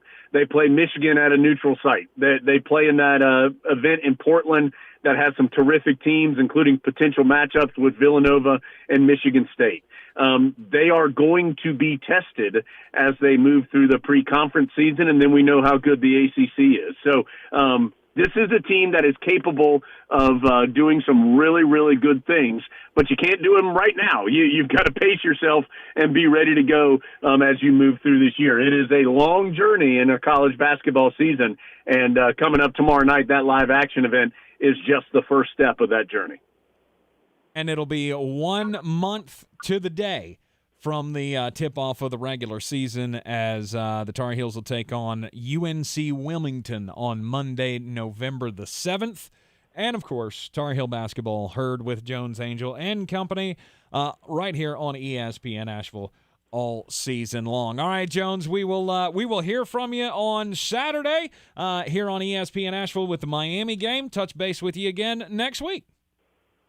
Sounds good, Tank. Looking forward to it.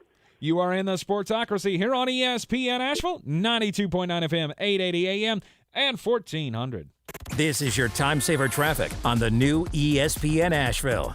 Westbound 26 is stop and go between Asheville Highway and Long Shoals Road.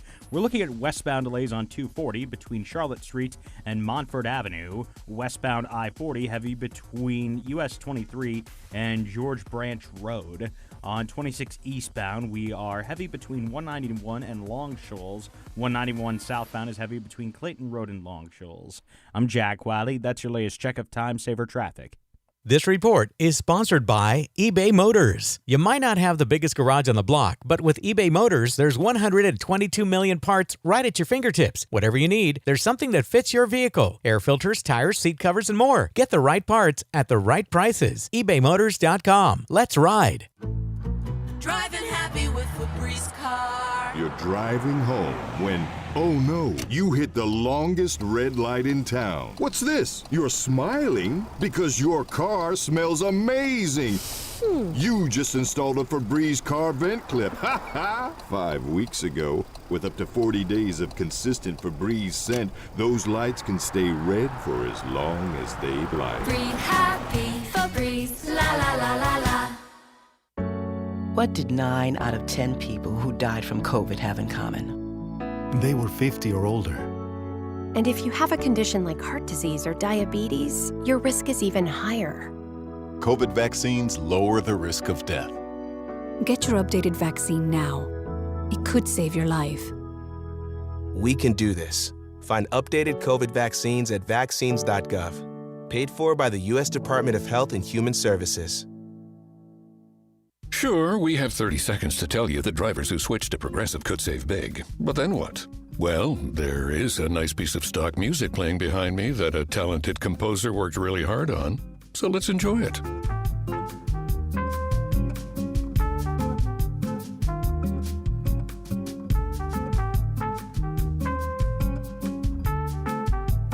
Wow, almost overshadows the saving big when you switch to Progressive part. Progressive Casualty Insurance Company and Affiliates. Driving happy with Febreze car. You're driving home when, oh no, you hit the longest red light in town. What's this? You're smiling because your car smells amazing.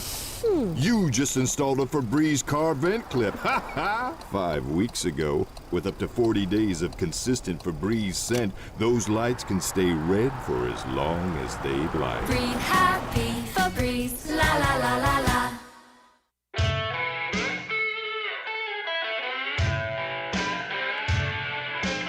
The Sportsocracy. You were just dumber than a bag of hammers. Welcome back into the Sportsocracy here on ESPN Asheville, 92.9 FM, 880 AM, and 1400. And so SMU played last night. Some of them did. Some of them. Not all of the SMU players played last night. There are, 4 SMU players that decided earlier this week that they're done. They're going to sit out the rest of the season. And they plan, apparently, to enter the transfer portal as soon as possible, which can't happen until after the season is over. So for the moment, they're just sitting back doing nothing. And this is what I tried to tell you. And now I'm sure somebody will wonder, well, a lot of players are doing this. Why does this matter? Because this is the first time that it got the gamblers. Because this is 4 high-level contributors. 3 of the 4 were very high-level contributors. That just, boop, they're gone. Many of us, me included, had laid wagers on SMU because SMU at full strength is better than Central Florida. And now you have been gotten.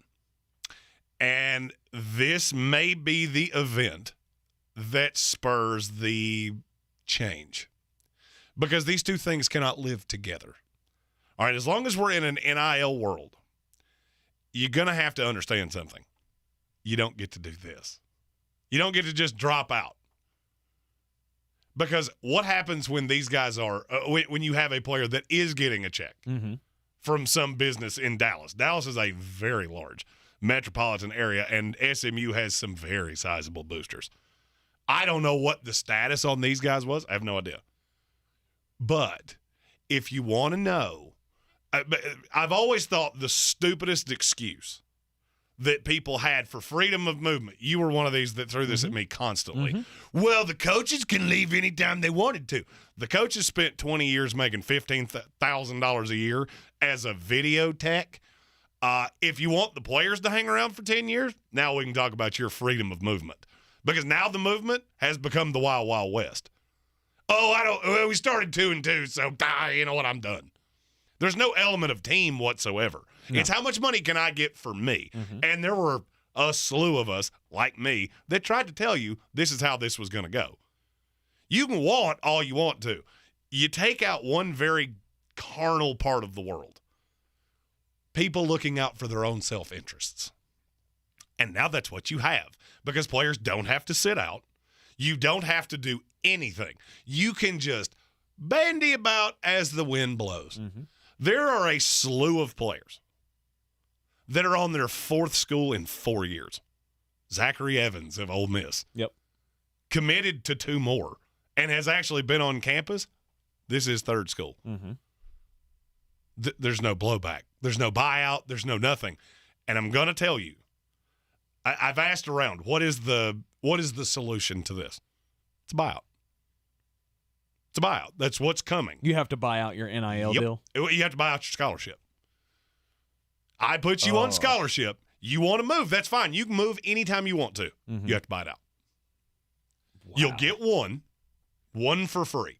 Because now it's being completely abused. There is, I would argue, there is no job in America in sports that is worse right now than the bottom Power 5 coach or the high-level group of 5. Because all you are is a farm system. Alabama this weekend, did you notice they just randomly, it's just another running back that fell out of the sky. You know where he came from? Georgia Tech. Because Georgia Tech now is a feeder system to Alabama because I can go there and make more money. I can go there and get into the league. That's all well and good. For every Jahmyr Gibbs, there are a slew of these players just like the ones at SMU. They'd be the greatest player at SMU. And they'll go to Alabama and be the 7th receiver on the depth chart. And at some point, these schools are going to figure this out. Because I'll tell you right now, I'm connected reasonably well at several schools here in the Southeast. They're pretty over it. From everything I've been told, they're very over this. We now have no authority whatsoever. We have to baby some of these players because we know if we so much as cross them, they're out of town. And there's nothing we can do about it. They've cashed the checks. We have absolutely no recourse. And you may think that's fair. To me, that's asinine. Well, the coaches can move anytime they want to. You're right. With very sizable buyouts. That, yes, are paid by the next institution. That's fine. The school gets paid. What does SMU get? Spend all this time recruiting these kids. Spend all this time doing all these things. Sonny Dykes leaves and takes the TCU job. These guys hang around to see how it will go. They start 2-2 and, I quit. Bye. Nothing I can do. I'm out here talking to the Nick Sabans of the world and the Kirby Smarts because they want me.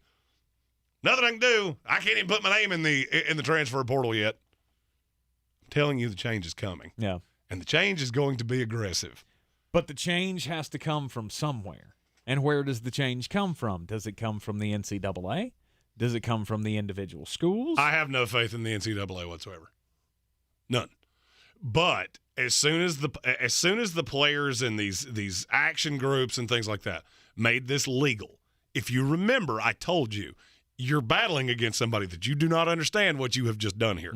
You have set a precedent that this will be settled in court. These universities have better lawyers than you do. By a lot. And now they're getting hemorrhaged in deals like this. Getting just demolished. You spend all this time, money, and effort in recruiting a guy, and he can just bandy about as the wind blows. There's no buyout for him. That's all. That was always the difference, and I can't believe I'm having to explain this to people. Coaches get bought out of their deals. That doesn't happen to players. Right. That's not how this works. There is a huge difference here, and you're about to see it. Yep. And as soon as I witnessed what happened last night, I went, "Yep, that'll be the one that nobody talks about. That was the impetus for the change." And then I started hearing college basketball coaches and football coaches talking about this today, and I went, "Yep, you lit the fire. Yep. You lit the fuse, and now the fuse is burning down, and you're not going to like how this ends." The school has no recourse whatsoever, and what these guys did was 4 games in. Why is that important? Because the NCAA now stipulates that you can play 4 games in a season and quit or drop out of school or whatever, and you maintain that year of eligibility. And the intent of that rule was good. Of you get a guy that gets hurt, and now as opposed to having to file for a medical red shirt and going through all these things, no, we'll just give you the red shirt year. You only played a handful of games. It doesn't matter. What it was never meant to be is to give you a dip your toe into the water and see how good my team is. Mm-hmm. That's never what this was intended to be. But much like everything, you have to look at everything from every angle. What you intended a rule to mean is not how it's going to end up. And the NCAA seems to learn this lesson 2 or 3 times a year. All right, let's get weird. On the weird scale, there's Vegas, there's Florida, and there's Asheville. Let's get weird, Asheville. And let's go down to Seguin, Texas. Hope I'm saying that right. Seguin. Well, the Seguin power grid went down for a second time in recent days. And the reason that it went down was because, well, there was they have a suspect. They have a suspect in custody, apparently. The Seguin Police Department put out a Facebook notice that they have apprehended a very unique suspect in the case. Half the city went dark earlier this week when the power system shut down again. And they posted the mugshot, quote unquote, of the suspect. Is it a squirrel? On their Facebook page. It's not a squirrel. The alleged perpetrator of the outage is described as a black and white male, approximately 2 feet 9 inches, 35 pounds. He was wearing a mask. It's a raccoon. It was a raccoon. Ricky. I was in the varmint category. They have named him Ricky Raccoon, age 3. Has been placed into custody, according to the Facebook post from the Seguin Police Department. And they have not divulged whether or not he had any accomplices in the act. And they do not know yet if there was a motive for the crimes. This is now the second time that a raccoon has apparently gotten into the power grid and shut things down in Seguin. And they are hoping, at this point, because there's nothing that can be done, apparently. I mean, I would think traps or something. Like, do we need giant traps all around the outside of the power grid or something? I'm telling you, y'all trust these varmints way more than you should. Squirrels, raccoons, they're in cahoots with the birds. There's no doubt. It's all the government.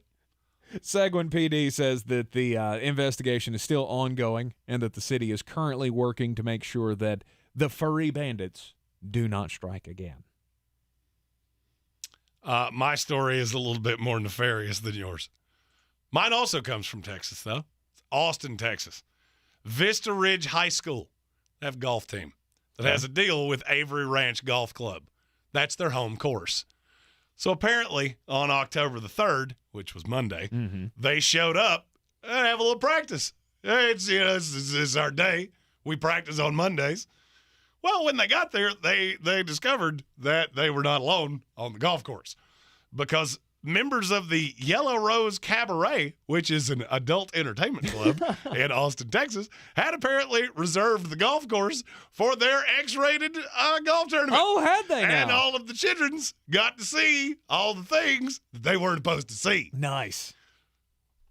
I had just a slew of questions here First of all, what is an X-rated golf tournament? I played a lot of golf in my life. Never in a tournament like this. They're doing topless tournaments. So there were some scantily clad individuals that apparently work at the Yellow Rose. Uh-huh. And they were, delivering the beers, and they were at all the tee boxes. And obviously this was a bit of a problem. The district put out a statement. Unfortunately, our golfers did witness some lewd behavior. The coach immediately canceled practice and had all players contact their parents to come pick them up. Put a pin in that. Can't. So, how did that call go? Dave, I need you to come pick up your kid. They're doing stuff here on the golf course. I don't know what to tell you. They didn't tell us about it. Apparently, they've had a 20-year positive working relationship, and this was just a scheduling error. The school has had a 20-year relationship with the course. Yes, not with the Yellow Rose. That would no, be no, very no. odd. I thought you were talking about the strip club or the cabaret club. I'm sure they've had quite a long working relationship as well. Possibly. If you're having a tournament like this on your golf course, you've had a pretty long working relationship. Dual memberships, yeah. I didn't know that. I mean, maybe this is my own naivety. I did not know that adult entertainment venues had golf tournaments. It's a brilliant idea. Uh-huh. You need to raise some money. I can remember when the one down the street from the radio station, the one that used to be there, that's now the Axe Club. I remember when they did like car washes, and those were fun. You didn't tell your wife you got your car washed at one of those, did you? I was younger than that. Oh, okay. Yeah. And I was going to say, knowing you the way I know you, if your car showed up clean, there would be questions. We tried to hide in the back seat while somebody, somebody's parents drove through, or somebody's dad, actually. I mean, obviously, Mom wasn't in on that decision. Indeed. It was. We tried. Indeed. Didn't work, but we tried. It's David Banks said you guys would love it here in Austin. As somebody that has been to Austin many times, I can verify you are correct. I hear it's much like Asheville. I'm going to leave that alone, and I'm going to move on. It's pronounced Seguin? Seguin? Seguin? Okay. Seguin, Texas. Thank you for the pronunciation. Always appreciate the help. I'm not going to lie. I'm a big fan of Texas. Big fan of Texas. Leave that there and hope that no questions follow. Is that because things are bigger there? Is that? We should move on. You got to remember, I traveled for a living for quite some time. Yes. Texas is a hub for many businesses. We got college football coming up on Saturday night. Is there a game tonight? Is there anything worth watching tonight? There is actually no college game tonight. Really? Nope. Okay. They wanted you to be fully locked in on Broncos Colts. We got college football though coming up. It's a great week if your wife is not super into, or husband, depending on, is not super into football. You know what? I'm going to bypass Thursday night football. I want you. Let's go have a nice dinner. We'll spend some time together. 100%. I want to really put in the time. Maybe a nice bottle of Cab. Maybe have a nice dinner. Just maybe keep the sports pages away from them tomorrow. Because then they'll know. The Colts lost to the Denver Broncos last night, 5-2. That's not a football score. It is with the Colts and the Broncos. Yep. College football this weekend. Who needs a W? Much like we did with the NFL. In the first hour, we'll talk about what college team has to get a win this weekend. This is your Exergen Temporal Scanner weather forecast on ESPN Asheville. Cool nights, pleasant afternoons, and getting cooler for the weekend. It's going to be a true fall weekend here in Asheville coming up with highs Saturday and Sunday in the 60s. And in the valley, we'll see some 30s for low temps here coming up this weekend. We're down to 45 tonight, mostly sunny Friday, high 75. Mainly a dry cold front comes in Friday night and cools our temperatures with northwest winds Saturday, high 63, low 40. I'm meteorologist Scott Lariamore. That's the latest Weather Channel forecast. This is your time saver traffic on the new ESPN Asheville. 26 westbound is stop and go between Asheville Highway and Long Shoals. We're also looking at westbound delays on I-40 between 26 and George's Branch. On 240 westbound, we're heavy between Tunnel Road and Montford Avenue.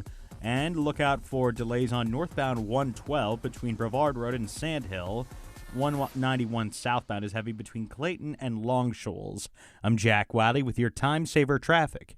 This report is sponsored by Staples Stores. Recycle your old technology free during Staples Free Tech Take Back. Items like old modems, mice, and mobile phones, or cables, calculators, and camcorders. Staples Rewards members get $5 back in rewards. Exclusions apply. Limit 1 reward per month. Visit staples.com/recycling. Recycle at Staples. You wash your hands and brush your teeth, but what about your nose? How do you clean your nose? With Navage. Navage pulls saline in one nostril, around the back of the nose, and out the other nostril, flushing out allergens, mucus, dirt, and germs, and it's why nose cleaning is the next evolution in daily personal hygiene. People try Navage for lots of reasons: sinusitis, allergies, snoring, things that make it hard to breathe through your nose. But over time, they also find that cleaning their nose makes them feel better, a lot better. Nearly 3 million Navage users have written more than 100,000 reviews, averaging 4.7 stars, saying things like, "Best product I've ever used," and "Amazing, I love my Navage." That's because Navage helps you breathe better, sleep deeper, and snore less. But the biggest payoff is improved health. Here's the key point. Navage is good personal hygiene, and it's going to help you stay healthier. At Walmart, Walgreens, CVS, Rite Aid, Bed Bath, Target, and online. Navage, Navage. Clean nose, healthy life. I believe real estate isn't about properties. It's about people. I am Clarissa Marshall with eXp Realty, serving all of Western North Carolina. Navigating the home buying and selling journey can feel overwhelming at times, and that's why having an agent who cares about you and your needs is key. I'm a native of Western North Carolina, and I close over a home a week. I'm an expert in the market, pricing my sellers correctly to net you the most money, and working as a skilled negotiator for my buyers. Please give me a call today at 828-774-6343 to set up a complimentary market analysis. The season we've all been waiting for is here. No, not that one. The season of the Big Orange Tent is underway in Western North Carolina. The area's largest selection of Halloween costumes, decorations, and accessories is at the Big Orange Tent at the Asheville Mall. Halloween Express is your one-stop shop for adult and child costumes, superheroes, horror icons, inflatable suits. You can find it all under the Big Orange Tent at the Asheville Mall. 10 to 8 Monday through Saturday, 12 to 6 on Sundays. Are you ready to tackle your banking needs? Home Trust Bank's team of expert advisors and lenders want to be your teammate. We want to hear your story, learn your aspirations, and assist you with financial needs, and provide options that are tailored to you. With a wide range of personal, mortgage, and commercial services, you will discover all your banking needs under one roof with a local and personalized touch at Home Trust Bank. Score big with Home Trust Bank. Ready for what's next. Member FDIC, Equal Housing Lender.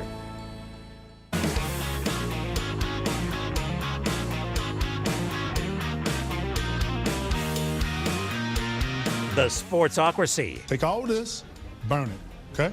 Gasoline, kerosene, either one. Burn it.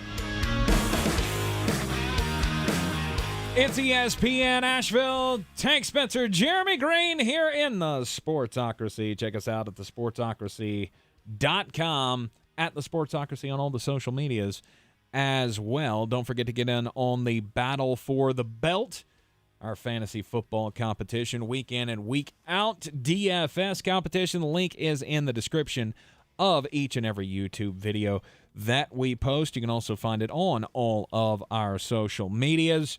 College football this weekend. Who's got to have a win? As I mentioned with Jones Angell during Tar Heel time at the top of the hour, Miami has to be at the top of this list. I would think so. If Miami falls to Carolina, yikes. I mean, look, it's just a bad look because Cristobal came in with all the hype and all the bluster, and you lose to Carolina. You still have games with Florida State, Clemson, and Pitt, and Duke, frankly, that are all better than you. I don't think anybody expected Miami to be back in a year as a national contender. I also don't think anybody expected them to be fighting to be bowl eligible. No. And if you lose to Carolina, that's very much on the table. Mm-hmm. I mean, you got to remember, they didn't blow out Southern Miss. People seem to forget that because that score got away. That was close into the half. And I'm just looking at this going, I don't know how in the world you think you're going to stop Drake May in Carolina. Now, they're not going to stop you either.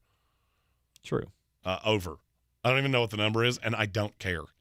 I think you should go over. I think you should go over on every Carolina game this year. That's a given. I'm legitimately curious how high that number is. I'm going to look it up while you because to me there's another ACC team that actually needs – I'm not going to say I've tapped out on Miami, but there's another team in the ACC that if you lose this weekend, things could go on a precipitous slide. Is it Pittsburgh? It's NC State. NC State.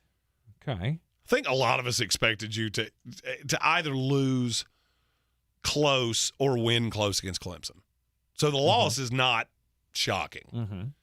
Now, you lose to Florida State. Now we have a problem because this game's at home. There is no reason for you to allow Florida State to come in and beat you. Mm-hmm.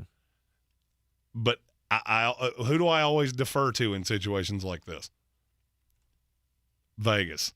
There's a lot of smart money on Florida State. Now, don't ask me why, because I have absolutely no idea. It's because they expect you to run the ball or control the clock. I got nothing. I don't know. Florida State's defense is awful. Mm-hmm. Other than Jared Verse. He a dog. I do love that now my Seminoles get to have one defensive player a year. Everything else, it's doing stuff. There aren't too many people that are shocked to see NC State lose against Clemson. But, yeah, I mean, you lose this one. I don't see a whole lot of other games you're going to lose on the rest of the schedule. Well, if you lose to Florida State, that Syracuse game will be much more daunting. Is Syracuse good, though, or are they just beating the crap out of bad teams? I can't really answer that. I can tell you they run the ball really well. And if you lose to Florida State, that's going to be your problem. I mean, Jordan Travis is not going to come out and throw for 400 yards on you. Right. I mean, Sean Tucker is a hell of a running back. But who have they beaten? I mean, they beat Purdue. Purdue's the best win that they got. I disagree with none of that. Who is NC State beating?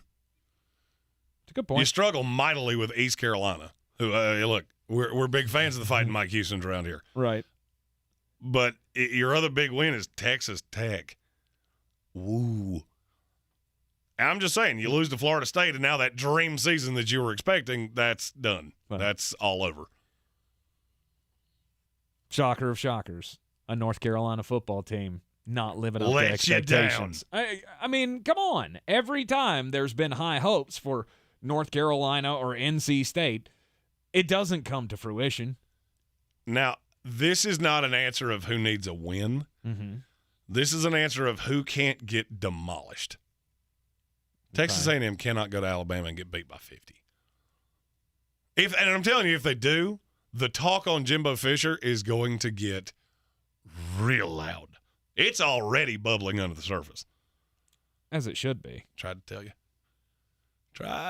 As somebody that rode this roller coaster, I can tell you, it broke a lot. But he won a national championship. No, Jameis Winston won a national championship. That's one reason that I've never been able to just harp on Jameis to the level that I probably should. You can't go to Alabama and get housed. I'm telling you, every word I've heard out of Nick Saban has been, this is like a water ride at an amusement park. Oh, yeah. You will get wet. You may get soaked. Texas A&M, you will get beat. You may get eviscerated. What does Nick Saban take to heart worse than anything? Losses. He lost to this team last year. And now all of the talk about, Texas A&M, best recruiting class in the history of college football. Oh, you recruit well? Watch this. And that's the thing, is that Jimbo's recruited well since he got here. The problem is, look at the discrepancy in talent. This is the one place where you can really see talent for talent. You should be every bit as good as they are. Maybe a little difference because they have out-recruited you to a point, but not by much. You should not get housed in this game. Your offensive struggles notwithstanding. But they're gonna. They're going to. But they're gonna. Do you know what the line in that game is? I would guess it's Alabama minus 14.5. Oh, you're 10 too low. It's minus 24. 24? Mm-hmm. Wow. Yeah, Georgia is only catching 6 more than that at home against Auburn. Nice. That might be that game might be the bangers tomorrow. Auburn plus the 30. I don't really love your Georgia Bulldogs giving 30 to anybody. Auburn plus the 30. I could see it. Yeah, Texas A&M, they cannot get blown out. Oklahoma. Oklahoma's got to have a win. You ain't getting it this week. That's going to be unfortunate. Quinn Ewers comes in and just goes, this might be the only time I get to play you, and I'm going to make it very memorable. Look, I'm never on board with turning up the heat, so to speak, on a head coach 5 games into a season. But if they come in and get blown out against Texas, which they probably will. I mean, after you saw TCU beat the crap out of them, what do you think Quinn Ewers is going to do coming back from the injury and all of that? And people are undervaluing. Quinn Ewers is a very self-aware kid. Mm-hmm. He knows this might be his only shot to ever play in this game. He's going to make you remember him. Oh, yeah. And so far through the first 2 games of conference play, which OU is now 0-2, they've been outscored 58-96 by TCU and Kansas State. 98-56. You said it backwards. Whatever.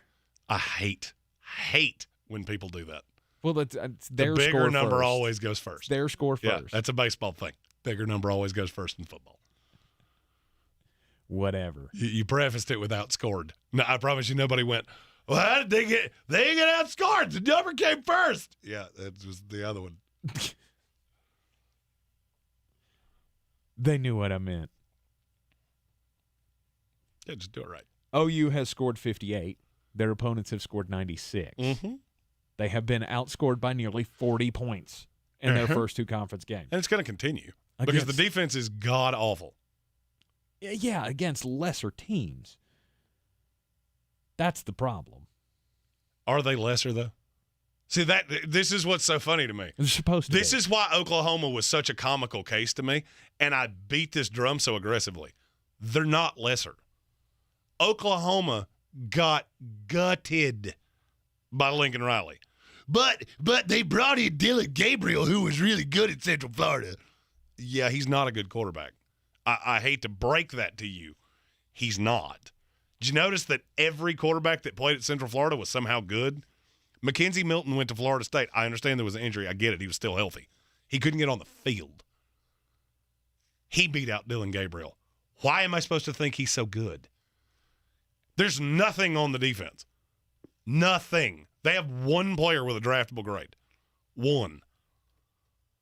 They're not lesser. Oklahoma is what they are. They are going to get housed by Texas. Texas may score 70 points in this game. But it's a rivalry. They always play close. Yeah, that's when the talent is equal. And it is not. And it is not even close. You are in the Sportsocracy here on ESPN Asheville. We've got Thursday night football tonight. Colts and the Broncos.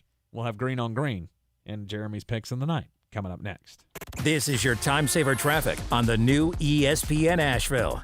26 westbound is stop and go between Asheville Highway and Long Shoals. We're also looking at westbound delays on I-40 between 26 and George's Branch. On 240 westbound, we're heavy between Tunnel Road and Montford Avenue. And look out for delays on northbound 112 between Brevard Road and Sandhill. 191 southbound is heavy between Clayton and Long Shoals. I'm Jack Wiley with your time saver traffic. This report is sponsored by Chucky. A new season is here, and with it, major delays being reported due to another killer doll with a shady plan. Just how many Chuckies are there? Chucky is here to chuck stuff up, including our freeways. Chucky Season 2, Wednesdays 9/8 Central, only on USA and Sci-Fi. Sure, we have 30 seconds to tell you that drivers who switch to Progressive could save big. But then what? Well, radio has been called theater of the mind, so let's tell a story with sound effects.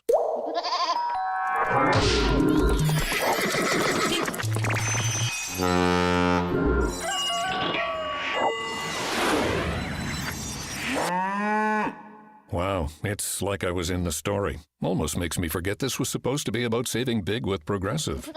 Progressive Casualty Insurance Company and Affiliates.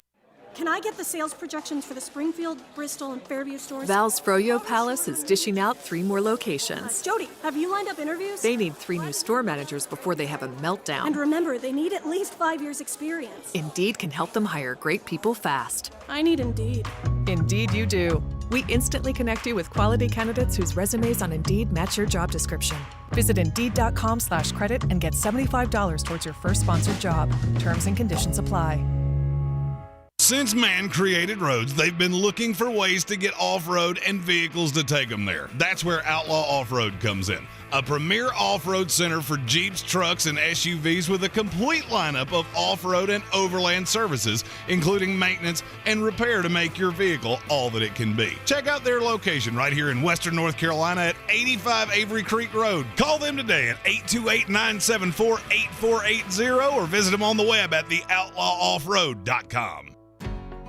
Ahoy, matey! At Ingles, our extensive seafood department offers a huge variety. From your local catch to flavors from around the world. Wild sashimi tuna, Charleston crab cakes, mountains of shrimp, bourbon salmon, wild mahi-mahi with mango salsa.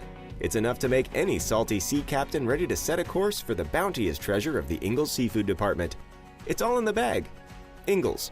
Low prices, love the savings. Don't you wish your life came with a warning app? That dog does not want to be petted. Well, life doesn't always give you time to change the outcome, but prediabetes does. Take the 1-minute test today at doihaveprediabetes.org. Brought to you by the Ad Council and its Prediabetes Awareness Partners. Everyone's heard about the housing market and this being the best time to sell a house in years. But the same thing applies to cars. Whether you're looking to buy a car, trade in, or sell that car in the driveway collecting dust, Fred Anderson Nissan of Asheville wants to buy your car. They have 2 on-site managers that work with Kelley Blue Book to give you top dollar for your vehicle. You can even have your car appraised instantly at AndersonNissan.com. Stop in and visit them today at 629 Brevard Road in Asheville or call them at 828-365-1663. Coffee still closes on. Get them the money. Then when you get the money, you get the power. That watch costs more than your car. Then when you get the power, then you get the woman. Thursday night football, and this one is good old-fashioned eye broccoli. Indianapolis Colts at the Denver Broncos. Over-unders 42. Broncos are a 3.5-point favorite. I don't think this one's all that hard. I mean, look, I've said it all show. When the public goes all one way, you should go the other. I can't find a way that it happens. It's Broncos minus 3.5. They're going to win this game. I think they're going to win it reasonably comfortably. I'm going under the 42. And then is sneaky little prop bet. Over 3.5 catches for Nyheim Hines. There's almost no way that doesn't happen. Mm-hmm. Look how bad the receiving core is. Nyheim Hines is not going to run between the tackles. That's just not how this is going to go. And so what happens? They get behind. They start dropping it off. Nyheim Hines becomes the guy. Win, lose, or draw, he's going over that. So I'm going Broncos minus 3.5, under the 42, Nyheim Hines over 3.5 receptions. And you can take those wagers to betus.com, use the promo code SPORTSOCRACY, and get a 125% deposit bonus on whatever you put into your account, up to $2,500. Colts, Broncos, Thursday night football. It's going to be gross. Broccoli. The daily draft. Coming up after the Sports Center update, Jeremy and I drafting possible rookies of the year in the NFL. This is your Exergen Temporal Scanner weather forecast on ESPN Asheville. Cool nights, pleasant afternoons, and getting cooler for the weekend. It's going to be a true fall weekend here in Asheville coming up with highs Saturday and Sunday in the 60s. And in the valley, we'll see some 30s for low temps here coming up this weekend. We're down to 45 tonight, mostly sunny Friday, high 75. Mainly a dry cold front comes in Friday night and cools our temperatures with northwest winds Saturday. High 63, low 40. I'm meteorologist Scott Lauriamore. That's the latest Weather Channel forecast. This is your time saver traffic on the new ESPN Asheville. 26 eastbound at a near standstill between US 25 and Broadway Street. We're also looking at westbound delays on 26 between Asheville Highway and Long Shoals. 240 westbound heavy between Tunnel Road and Montford Avenue. On I-40 westbound, we're stop and go between 240 and Georges Branch Road, with northbound delays on 191 between Long Shoals and the Blue Ridge Parkway. I'm Jack Wiley with your time saver traffic. This report is sponsored by Taco Bell. Your burrito prayers have been answered. Taco Bell's double steak grilled cheese burrito is back with that juicy steak smothered in nacho cheese with a 3-cheese blend that's grilled on top. At participating U.S. Taco Bell stores for a limited time only. Hours and participation vary. Double the steak claim as compared to the steak quesadilla. Charging a cell phone can be like getting a booster shot. A booster is given to enhance or restore protection after a primary series vaccination, which wanes over time. Schedule an appointment when you are eligible. Sponsored by Pfizer and BioNTech. This week on the Buncombe County Game of the Week, T.C. Robertson pays a visit to Asheville with crucial playoff seeding on the line. You'll want to catch Sports Tank Friday at 6 and the Bojangles Countdown to Kickoff at 6:30. On AM 1400 and TuscolaRadio.com, the 6-0 Mountaineers continue their run for perfection against East Henderson. Don't miss the Mountaineer pregame show at 7 and kickoff at 7:30. Western North Carolina's best high school football coverage is on 570 WWNC and ESPN Asheville. From the Ingles Studios, this is ESPN Asheville, WPEK, W225CJ Fairview, WMXF Waynesville, and iHeart radio station. I'm Doug Brown. Broncos and Colts in Denver tonight as Week 5 begins in the NFL. Quarterbacks with new teams. Russell Wilson for the Broncos, Matt Ryan with the Colts, both struggling through their first 4 games. ESPN's Field Yates reports Patriots quarterback Brian Hoyer goes on IR with a concussion. If Mac Jones can't play Sunday against the Lions, rookie Bailey Zappi gets the start. Meanwhile, Lions running back DeAndre Swift is likely out. It would be the second straight game he'll miss with shoulder and ankle injuries.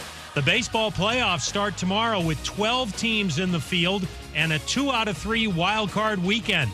Baseball Commissioner Rob Manfred. I think that the new format is going to be a tremendous kickoff to what could be one of our best postseasons ever.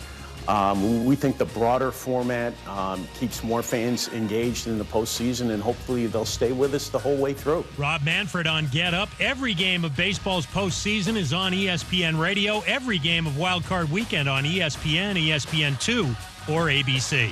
Keyshawn, J. Will, and Max. I just don't want Mitchell Trubisky on our team. I don't know what it is. This is personal for me. It's fine. I'm allowed to have feelings and emotions. It's Friday with KJ and Max. It all starts at 6 Eastern on ESPN Radio and on ESPN2. He's a degenerate gambler. You are a smelly pirate hooker. And he's cheaper than oxygen. He's useless. But somehow, they make it work. Jeremy Green, Tank Spencer. There's no holding back in the sportsocracy. Presented by Ingles Supermarkets and Fred Anderson Nissan of Asheville. And we are here live in the Ingles studio on ESPN Asheville, 92.9 FM, 880 AM, and 1400. The Sportsocracy, heard live or on demand everywhere on the iHeart Radio app. You can take us with you everywhere you go. You can also see us, our lovely faces, on YouTube. Just go to thesportsocracy.com, click on that live video link. Don't forget to subscribe to the channel. You can also join the House of Reprehensibles for the low, low price of $2.99 a month. Just $2.99. And this Sunday, our fantasy football show will go off the same way that it always does. So we'll be Armchair and I'll be live at 8:30 because this is a London week. And then Tank will join us right around kickoff because he's got fragile sensibilities. That's right. That's right. I got to get my beauty sleep. Oh, there's only, if we're betting over-unders on who's going to have more than 4.5 domestic lights on Saturday night, I think I would win that. But, of course. Warrior. Dog. But after the stream, which usually ends sometime around 12, we will have a 15 to 20-minute members-only, get your questions in session, which is a new thing that we'll be implementing this week. And that's just one of the perks of your House of Reprehensibles membership, including the little beer mug that you get beside your name in the chat each and every day. Plus we'll give you first dibs on new merchandise and things like that. So and we have some cool stuff coming. Yeah, we do. So you want to be in on that. I've already been asked. When can I get the I Hate Tom Brady t-shirt? That one will probably be available earlier than all of them. Jeremy's rushing that one to production. That one and my favorite one, which if you're a Run DMC fan, you'll understand the analogy, I promise. So, of course, subscribe to the channel. That'll get you into the chat each and every day. You got something weighing on your mind, just put it in the chat, and we'll find some room to get it in on the program here. Top of the third hour of the program, as always, we give you the daily draft. Jeremy and I pit our wits against each other, see who can come up with the best crop of draft picks. And today, we're doing Rookies of the Year in the NFL. I have the first pick. We're at the quarter pole. This is always a good time to look around, see who's really hit on some draft picks. There's some under-the-radar guys. But this is if we were laying our own dollars at betus.com, who we would be putting that money on to win Rookie of the Year. Well, I don't see any reason why at number one I shouldn't go with the guy who's already gotten the Offensive Rookie of the Month award for the month of September, and that would be New Orleans Saints wide receiver Chris Olave. He leads all rookies in receiving yards. He's got 335 receiving yards on the season. That is 9th in the NFL. I think he's been the surprise of the season. You didn't expect him to be the number one guy in the New Orleans offense, but he is. And that's a formidable pick. He's been very good. I'm not sure that he's not a player I don't like better with Jameis Winston than I like with Andy Dalton. And that would be why he was not going to be my number one pick. I get it. He's been very good. But you just did something that makes very little sense to me, and I'm going to capitalize on it. Okay. There are a slew of guys that can win Offensive Rookie of the Year. To me, through 4 weeks, the Defensive Rookie of the Year is abundantly obvious, and it is Jacksonville Jaguars linebacker Devin Lloyd. That's a good pick. He has been a dog. And you got to understand, he didn't play much in the preseason, in the whole process in camp. There were a couple injuries. We thought he would start slow. If he's going to be better than this, he will run away with this award. Plus 225 right now to win Defensive Rookie of the Year. Nobody else is less than plus 750. That's an overwhelming favorite 4 weeks into the season. Yes, it is. Also part of the reason that defense has looked much better than we thought it would. They're so young, but they're so talented. And it could fall apart at any given time. I still think there's probably a week with Jacksonville where they get absolutely smoked and you didn't see it coming. But they're still way ahead of schedule. And I would be remiss if, a team that I have a definite allegiance to. Of course, here it comes. They did quite a job of drafting players this year.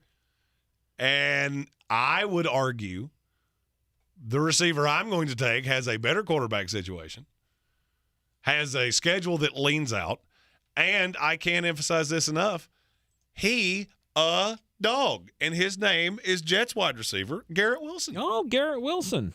That's not a bad pick. I did not anticipate him playing in the slot as much as he has. I thought that would go to Elijah Moore and he would struggle. If you give him a free release, that kid's got feet that I don't know that I've ever seen a rookie that has feet that good off the line. He is annihilating slot corners. And I think there's a time coming where you have to look at this team and go, all right, our best player's going on him. He's so talented. And look, I'm notoriously hard on Jets offensive rookies because they break my heart borderline every single time. He's very good at the footballs.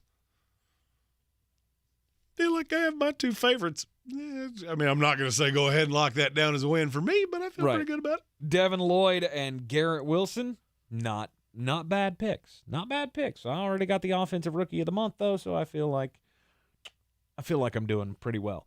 At number 2 for me, I'm going with Dameon Pierce.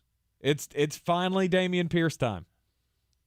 It's always been Dameon Pierce time. It just took Lovie Smith and the Houston Texans a couple weeks to figure it out. To figure it out. He is so good. 2 touchdowns in the last 2 weeks for him.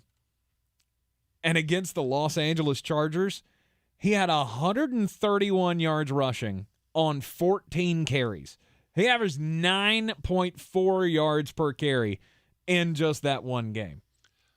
I want you to think about what I'm going to say. He's averaging 5.2 yards a carry. Mm-hmm. No other player for the Houston Texans is above 3, other than Jeff Driscoll. He's a third-string quarterback. He's doing this with nothing from the quarterback. Mm-hmm. He's doing this with really nothing from the offensive line outside of Laramie Tunsil. He's just that good. I tried to tell you in the offseason, that's the cheat code. Now, towards the end, people started overdrafting him, but Dameon Pierce is a cheat code. So talented. And, of course, Florida didn't know how to use him because that's what Florida does. Well, I mean, it's not the first time we've seen a guy not be the superstar on his own college team and then come into the NFL and spark. Thinking about Willie Parker here. I will just never forget that. Like, that was a random 20-year-ago reference. Yeah. But here's the thing. Like, he came in and set the NFL on fire the year that the Pittsburgh Steelers went to the Super Bowl. I didn't even know he went to Carolina. Like, he was the third-string running back at Carolina. Mm-hmm. And then ended up being really good in the NFL. My next pick is going to hurt your feelings. No. Yes. No. It is the one, the only, the second best corner in the entire NFL, Ahmad Sauce Gardner. I don't know if he's number 2. He's not number 2, but he's been very good. But he is up there. PFF is absolutely wild about this kid. And they should be. He has been asked to do a lot, and he has not blinked. Has there been a bust in coverage? Sure. Not many. Mm-hmm. And that's playing against Jamar Chase and Mark Andrews, Amari Cooper. And the Amari Cooper tape, that's probably one that you don't necessarily want to look at. But you can see that this kid has got all the talent in the world. Incredibly long. Just, I love Sauce. Mm-hmm. And I'm so angry at you for doing that. Well, I mean, you left me really no choice there. Because to me, he's the second choice for Defensive Rookie of the Year. It's funny you said that because BetUs does not say it that way. Really? No. If you're looking at the player props, Ahmad Sauce Gardner can currently be had at plus 2,000 to win Defensive Rookie of the Year. That's worth a shekel or two. What that means is that if you put $100 on it, and we are correct, $2,000 winnings. Let's go. If I were a betting man, I'd be intrigued by it. If I were a betting man, I would already have a slew of it. Which you are. Oh, wait. And you do. I have just a slew of little white slips of paper that say Ahmad Sauce Gardner on them. I'm sure you have one for every Jet. Funny you should mention that because I'm back up and, we're 5 picks in. We've already drafted 2 Jets. Why not just go ahead and get another one? Breece Hall. I will say this name no less than 500 times over the rest of the year. Okay. Because here's the weird thing that's happened over the last few weeks. He's getting the passing down work now. And when I say I mean 80% of it. He is ridiculously good. And now that Zach Wilson is back, Mike LaFleur has made it very obvious that they're going to lean more on the running game. Breece Hall, as of right now, is the 4th most likely to win the Offensive Rookie of the Year at plus 1,400 behind Olave, Drake London, and there's actually more in there than I thought. Hey, how about you put those in order? That'd really help. That'd be great. Just put them in maybe numerical order. A little order. Because there's another guy that's actually ahead of Breece Hall, and I really enjoy saying his name, and it's Romeo Doubs. He's the one in Green Bay. Mm-hmm.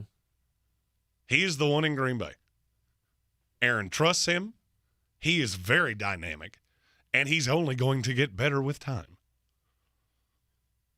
Right now, he is plus 750 to win Offensive Rookie of the Year. Wow. He could put up some dumb numbers. Mm-hmm. Especially if Green Bay's not as good defensively as we think they are. The question is, will he? Will he what? Will he be able to put up massive numbers? Or will there continue to be just this I don't know. I mean, part of me wants to say it's just gross. It looks gross. The offense for the Green Bay Packers just looks gross through the first couple of weeks of the season. I don't disagree with that, but through 4 weeks, he's on pace for 135 targets with Aaron Rodgers. That's a lot. He's already scored twice. I could see a path that he winds up with 10 touchdowns in his rookie year. That's probably going to win you Offensive Rookie of the Year. Mm-hmm. Plus, he's just a dog. Romeo Doubs is one of those players that I look at and go, this is why I should work in a front office at some point in my life, because I will never figure out how he lasted until the 5th round. Mm-hmm. Amon St. Brown, another one. How'd you take 16 receivers ahead of him? What'd you see there? Kind of need you to explain that. Speaking of dogs, I'm up next with my pick here of the Rookie of the Year candidates in the daily draft. And I got a dog coming. I know he's not. He may not be sexy. He may not even be a name that most people even know. Oh, I know exactly who this is. But there is no other rookie, aside from Devin Lloyd probably, that will strike fear into the hearts of his opponents than number 44 for the Detroit Lions. It is Malcolm Rodriguez. Yeah, I knew you were going to do this. Name me a time that anybody has ever won a defensive blank of the year on the worst defense in the league. You can't. But, I mean, you got to at least look at this kid. He was what, like a 6th-round draft pick? Yes, because he's short. Out He's of 5'11". Oklahoma State.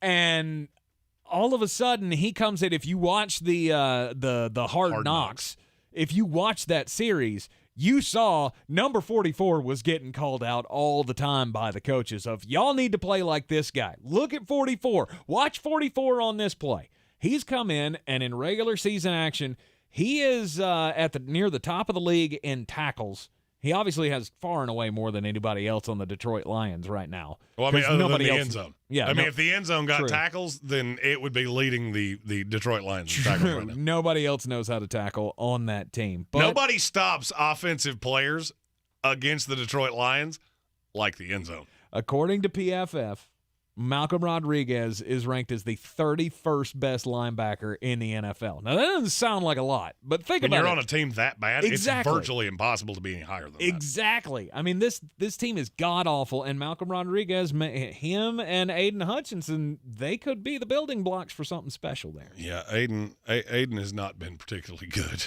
You take away that Washington Commanders game, and it's been a very forgettable first quarter of his NFL career.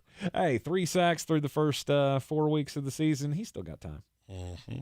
Granted, all of them came in the same game. Mm-hmm. And my final pick, you got to go to the Atlanta Falcons. It's Drake London. Another guy that I was just drunk in love on. Yeah. And still am. And you should be. The only thing that bothers me about Atlanta is how little they're throwing the ball. I mean, it's not Justin Fields bad. Mm-hmm. Marcus Mariota will break 100 passing attempts this week. Justin Fields might do it by, I don't know, Halloween. That's probably a safe assumption. Right. The only thing is Mariota's thrown 98 passes. 32 of them have gone to Drake London. He's getting almost a 33% target share. As we knew he would. On would. a team with Kyle Pitts. As we knew he would. Of course, we thought Kyle would get more, but yeah, he's only at 22, which is that I don't think anybody expected. So he should be Kyle Pitts at 50, and then Drake London at 33, and then sprinkle the others And then around. everybody else has like a target. Exactly. Maybe stop throwing the guys not named Drake London or Kyle Pitts because they shouldn't be in the NFL. Drake London rounds out my team here for Rookies of the Year. All right. I feel like I've already beaten you. Of course you do. I mean, I do that every day. I meant beat you, not think that I have. So I feel like I have a bit of a luxury here. And I can do something that might be a little stupid. Okay. I'm going to we know what position tends to win Offensive Rookie of the Year. Mm-hmm, a wide receiver. A quarterback. Don't do it. I'm going to do it. Don't do it. I'm going to do it. I'm taking the new starting quarterback of the Pittsburgh Steelers, Mr. Kenneth Pickett. All right, there's a win for me. Congratulations, me. I think I had already beaten you, so it didn't really matter. That's a win because that's stupid. Kenny Pickett, there's no shot. All right, take the journey with me. Okay. We've seen Pittsburgh be just horror awful. Yes. They've been terrible offensively. Yes. Let's say he comes in and gets George Pickens involved in garbage time because they're getting killed and throws up a stat line that looks really good. And then you have Olave, London, Breece Hall, Garrett Wilson that all snipe votes from each other. And everybody, well, there's only one quarterback that I can vote for. You got to vote for the quarterback because that's what wins this every single year. And then Kenny Pickett has the grossest Rookie of the Year win ever where he didn't get as many first-place votes as 4 other guys. I did the math. It's possible. Yeah, I don't see that happening. That's the thing. You know, when I beat you in a 5-person draft with 4 picks, I can do dumb things. Yeah. I can do dumb things. Way to take the L right on the chin there, Jeremy. It's all right. Good job. I think I did okay. Good job. You are in the Sportsocracy here on ESPN Asheville, 92.9 FM, 880 AM, and 1400. This is your time saver traffic on the new ESPN Asheville. 26 eastbound at a near standstill between US 25 and Broadway Street.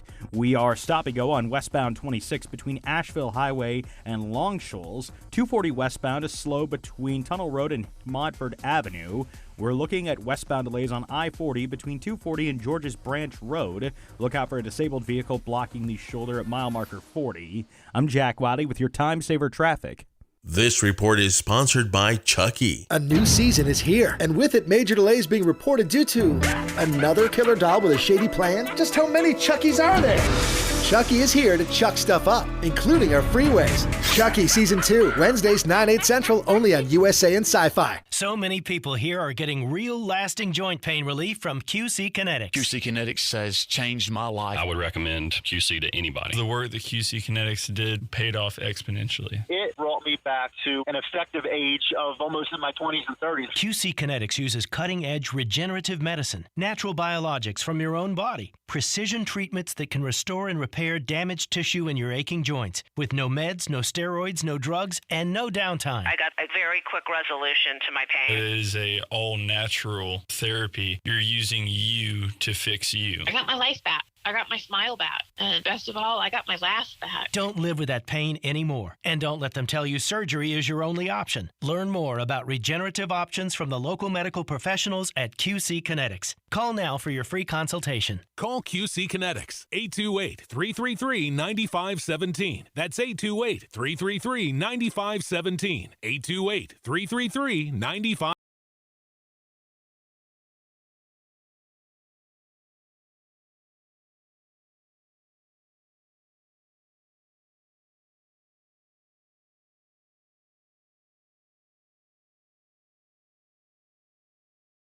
Finally drove the old car into the grave. I knew there was only one place I was going to go. Fred Anderson Nissan of Asheville, home of the family plan. And yes, they treat you like family. I went in, told them what I was looking for, told them my budget, and in no time, I was signing the paperwork on my certified pre-owned vehicle. They have the area's largest selection on quality pre-owned vehicles and certified Nissans. They go through a 167-point inspection, so you know it's not going to let you down. They gave me the Carfax report, so I know the history of my vehicle. And the Fred Anderson family plan gives me things like oil changes and car washes and loaner cars if I have to have major work done on the car in the future. For me, buying a car has always been an intimidating thought. But the folks at Fred Anderson Nissan of Asheville made it super easy. Don't be like me. Don't wait till the last minute to get a deal done. Go to AndersonNissan.com or stop by the showroom at 629 Brevard Road. And don't forget to mention we sent you from the Sportsocracy and get a $250 bonus on your trade-in at Fred Anderson Nissan of Asheville. Are you ready to tackle your banking needs? Home Trust Bank's team of expert advisors and lenders want to be your teammate. We want to hear your story, learn your aspirations, and assist you with financial needs and provide options that are tailored to you. With a wide range of personal, mortgage, and commercial services, you will discover all your banking needs under one roof with a local and personalized touch at Home Trust Bank. Score big with Home Trust Bank. Ready for what's next. Member FDIC, Equal Housing Lender.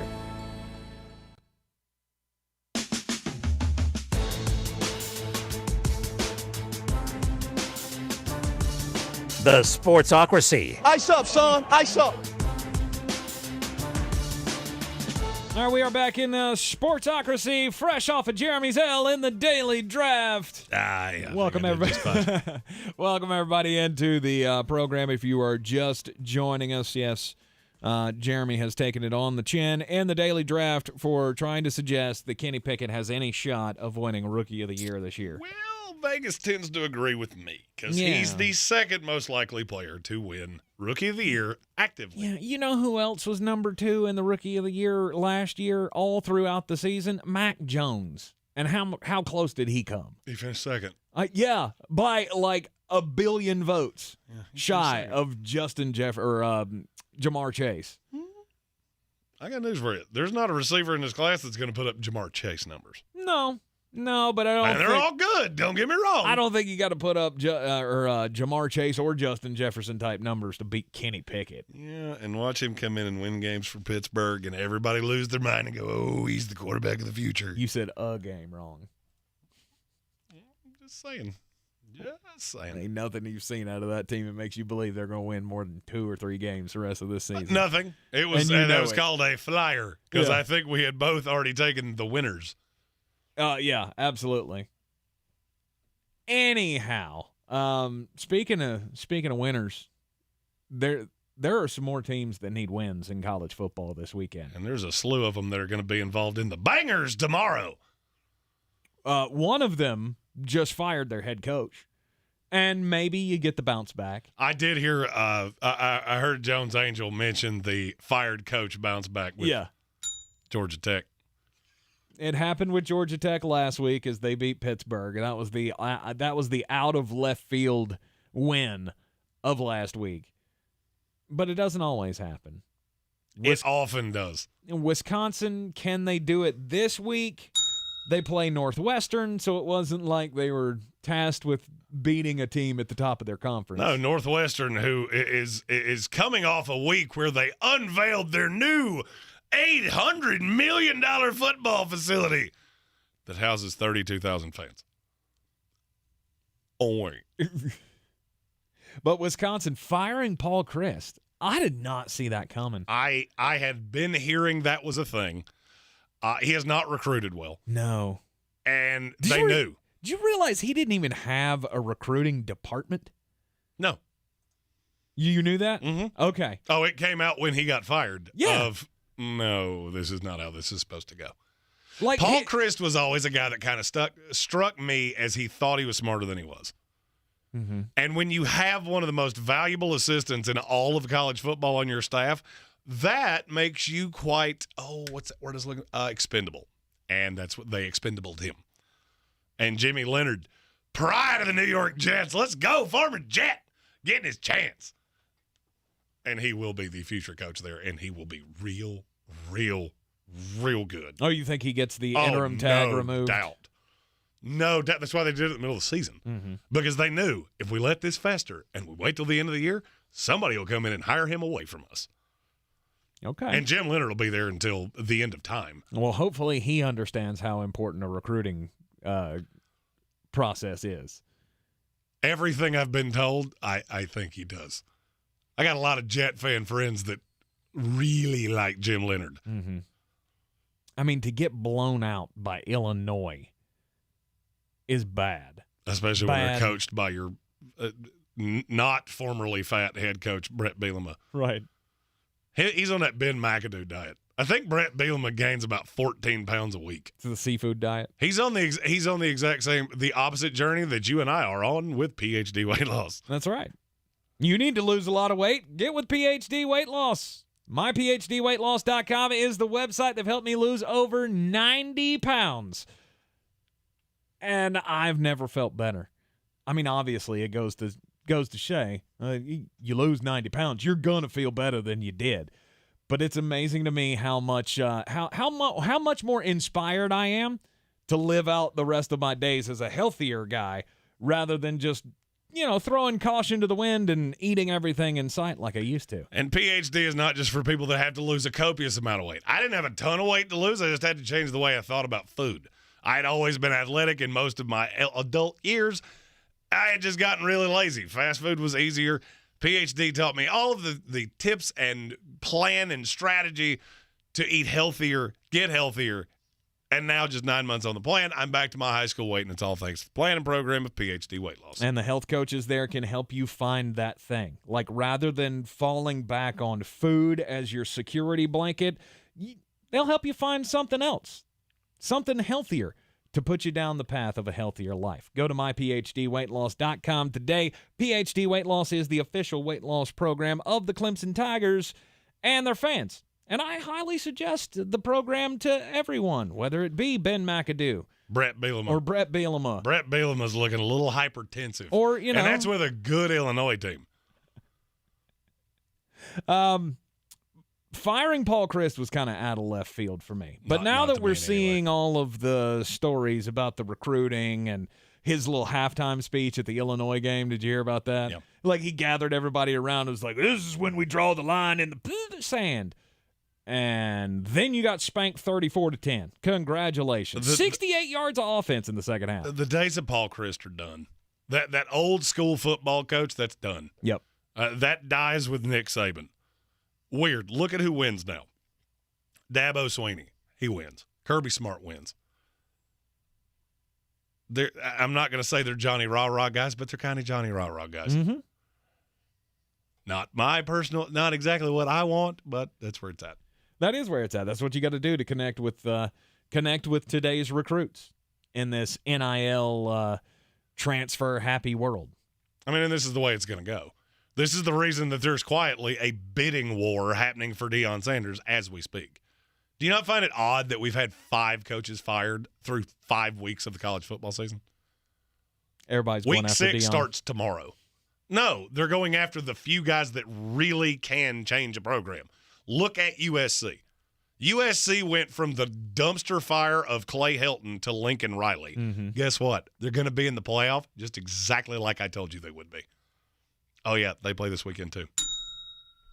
It's time to get weird here on ESPN Asheville.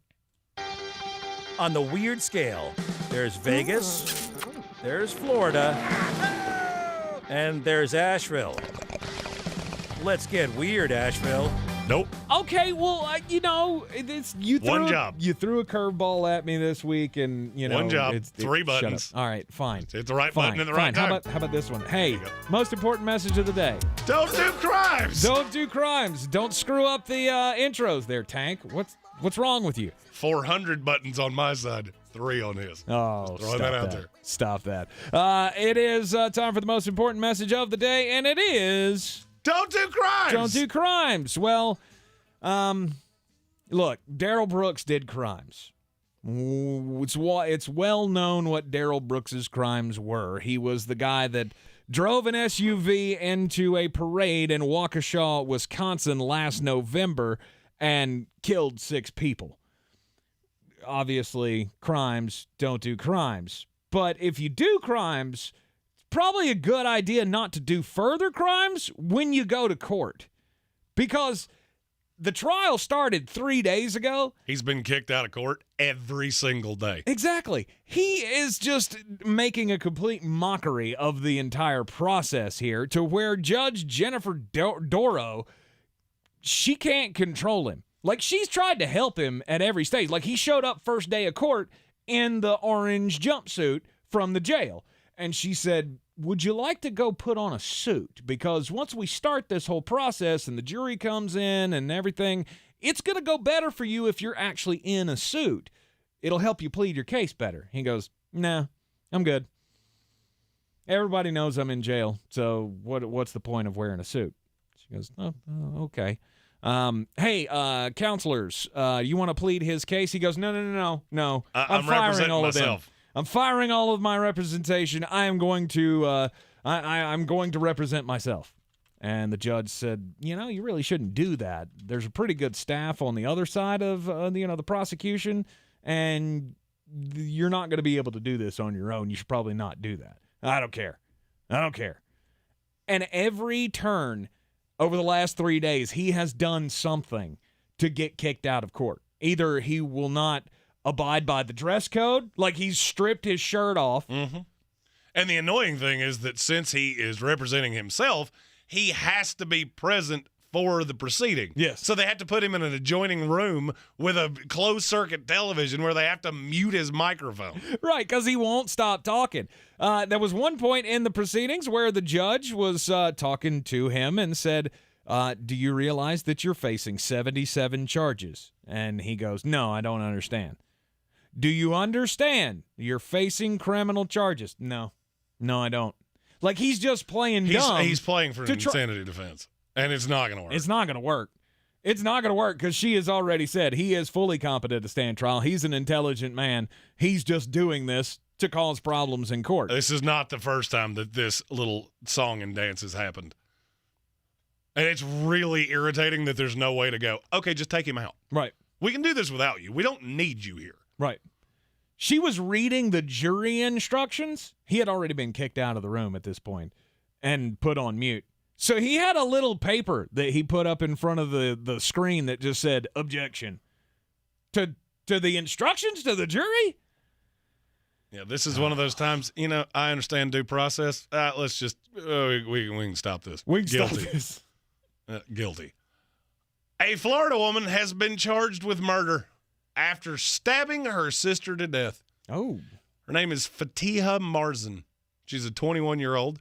She was having a long-distance relationship with a boyfriend of 5 years.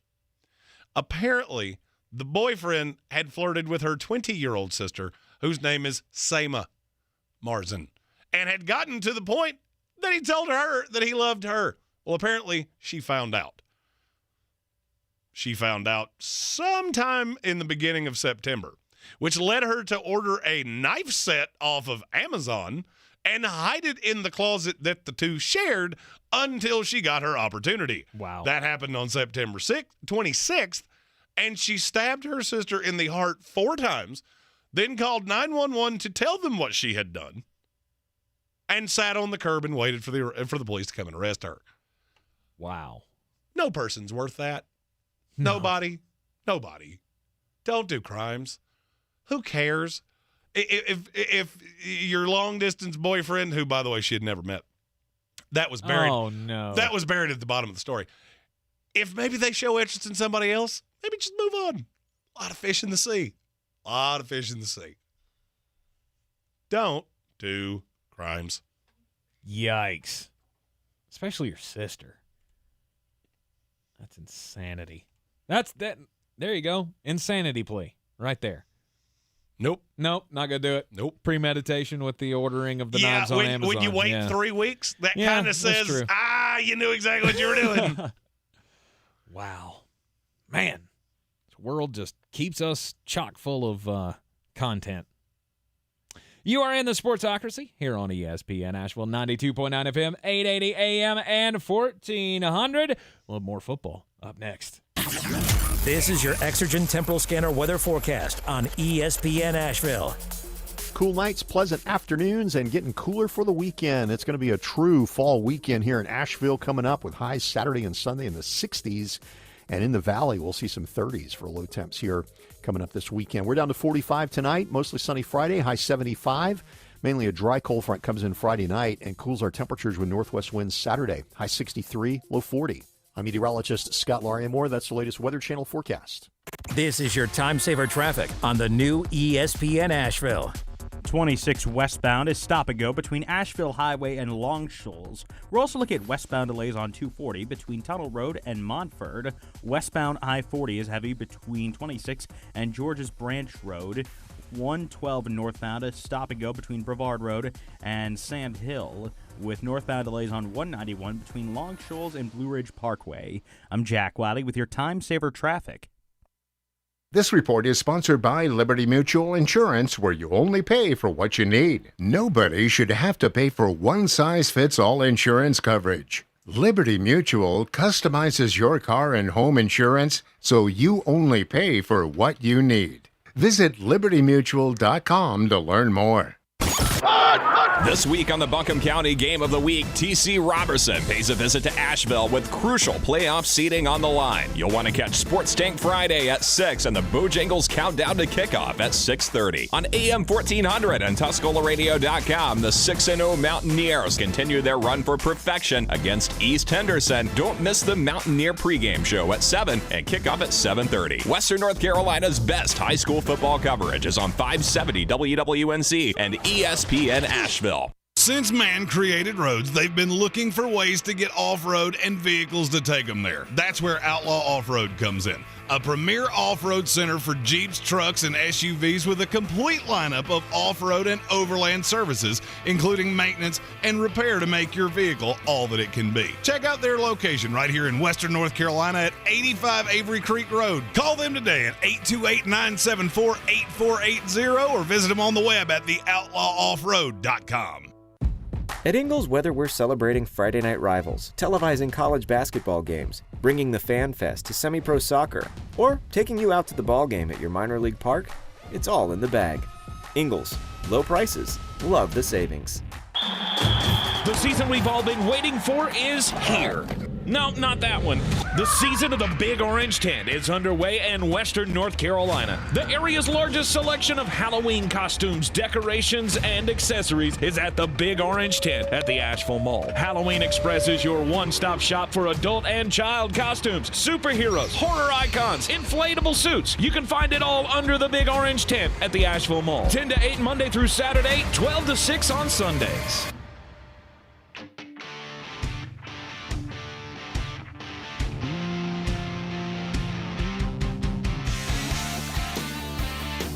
The Sportsocracy. Hey, I go to church, just not during televised sporting events. I got a feeling there's going to be a lot of skipping out on the church services this weekend as we've got another international game in the NFL. Heathen! That's always a great excuse for me. I still, from There's years football ago, on. I get that yelled at me at least once every 6 months. What? You once said that when the Bucks played on Sunday. Yeah. You said you were not going to church. Oh, To absolutely. which I called you heathen. Yeah. Then you said your father wasn't going either, and I went, heathen senior. I still get that yelled at me about once every 6 months. Senior. Nice. It is, it's the NFL has officially taken over Sundays. Well, for some people. Stephen Tao said church is online now, too. No excuse. Good point. Very true. Very true. Anyway, we got the international game coming up on Sunday morning, which means that the Fantasy Game Time Decision Show will be taking air at 8:30 on Sunday morning. You can catch us on the YouTubes. Just go to thesportsocracy.com, click on that live video link now, subscribe to the channel so you get the alert when it goes live at 8:30 on Sunday morning. For the New York Giants and the Green Bay Packers. Don't even kind of care. Oh. That is one game that I look at and go, if that doesn't hit the under, I may never gamble again for the rest of my life. There's no doubt. It's in London, which historically pushes numbers down by about 8 points. Mm-hmm. And you have the Giants, who we don't actively know who their quarterback is going to be. Could be Daniel Jones. Could be Jake Fromm. Ew, do they still have Jake Fromm? They worked him out this week. I don't know if they added anybody or not. No. Just no. Add anybody at this point, not Jake from State Farm. They did sign Landon Collins, though. Yeah, that's good. That's good. I think that's gonna be a fine little addition to the Wink Martindale defense there. He's not a bad player. No. Bad news out of Texas A&M, by the way. Did you see this? Antonio Johnson has a broken bone in his hand. Not Antonio Johnson. Oh, Max Johnson. Oh, I didn't read the story. I just saw Johnson. Max Johnson has a broken bone in his hand and will more than likely miss the rest of the season, which means they got to go back to Dark Haynes Helmet King. Haynes King, who came in, obviously he was dog water for the first few games of the season until Jimbo Fisher finally realized, oh, wait, that Brad Johnson's kid. Yeah, he can play. He actually can throw. He can actually throw, and he was not horrible. I mean, he was getting harassed the entire game last week. But he was 18 to 25, threw for over 200 yards, threw a touchdown. He did get sacked 4 times, but that's better than Haynes King because Haynes came in and went 6 of 13 for 49 yards and 2 picks. Yikes. And this week, they get Alabama in Tuscaloosa. That's right. And so that whole thing about Texas A&M needs to not just not get roll blown over out. and die. Sorry about your luck, Texas A&M. This is going to be even worse than you thought. Can we be really honest that Texas A&M's probably going to end this year at 5-7? Really? With no Max Johnson. All right, you play Alabama this week. Yeah. Next week, well, you get a week off, which is probably good. Mm-hmm. Because you're going to need that to want to put that uniform back on. You play at South Carolina. That's a win. Ole Miss, Florida, at Auburn, UMass. There's a win. And LSU. They may go 4-8. They could. They could go 4-8. They very well could. I think 5-7 is probably more likely, but I don't see any wins on the schedule. Right. When we first came up with the idea of what teams need a win in college football this week, and I didn't even put Texas A&M on my list because there's no chance that they're going to go into Tuscaloosa and beat Alabama. A year after you beat them, after the offseason where your coach incited Nick Saban, this is going to be awful. They may hang 70 on them. Just to prove a point. Just to show because that's that they something can. Nick Saban does. Yeah. Absolutely. So Texas A&M, T's and P's. Yikes. Prayers for your season because it is over. You remember that thing I said about, maybe take your spouse out to a lovely dinner. Maybe do that during the Alabama game. Be better for your psyche. Another SEC team that needs a win this week. Florida. Florida takes on Missouri. And I get it's Missouri, but hey, they should have beaten your Georgia Bulldogs. That is the team that gave the Bulldogs fits last week, and Florida has not looked good. I mean, they lost to Kentucky, they lost to Tennessee. There's no shame in losing those games. But you can't lose. But you can't. You can't even let this be close. No. Yeah, I mean, you can't even let this be close. Especially another team. You look at what they have for the rest of the year. It gets pretty daunting because you have trips to Athens to take on the Bulldogs. Well, I mean, it's neutral field. Oh, yeah, they play in Jacksonville Jacksonville. Oh, yeah, that's the game that you're not allowed to call the name that we called it for 5,000 years. World's greatest cocktail party. And you have to travel to Florida State, which, as a Florida State fan, I'll go ahead and tell you, we've been chomping at the bit. No pun intended. Florida's got to win this game. Yeah, as a Florida State booster, I will tell you, the clubs around the country, they're only talking about 2 games. They know where this team's at. They know they're going to get smoked by NC State this week. They know they're going to get smoked by Clemson next week. We want to just destroy Miami and do the same to Florida. You got a great chance to do both. Agreed. Arkansas. That's another one. Arkansas was my number 2. Arkansas is at Mississippi State this weekend. And it's a 9.5-point dog. Are they really? They are a 9.5-point dog. I'll take I know the Will points. Rogers has been real good. He has. He's been fantastic. This is one of those games, and it's funny. Nobody bought into Arkansas last year. Nobody. Yeah. Now you've lost a neutral field game against Texas A&M that you should have won. Your kicker doinks it off the top of the upright. You outplayed Texas A&M, no doubt. You got demolished by Alabama, and now I feel like everybody's jumped off Arkansas. Like they're not good anymore. I'm not as convinced of that. That's not the case. It's not the case. This is still a good team. It's still a good defense, and they need to go in and beat Mississippi State this weekend because they got BYU coming up next weekend or their next game. I didn't look at the dates, so there might have been a bye week in there somewhere. They're 1-2 in the conference. It's next week. Okay, so and next it's week. at BYU too, Yeah. and that's a completely different team at home. And you still got LSU and Ole Miss on your schedule. Those 2 are at home though. Yeah. Outside Alabama, Arkansas does not lose at home very often. Under Sam Pittman. I get it.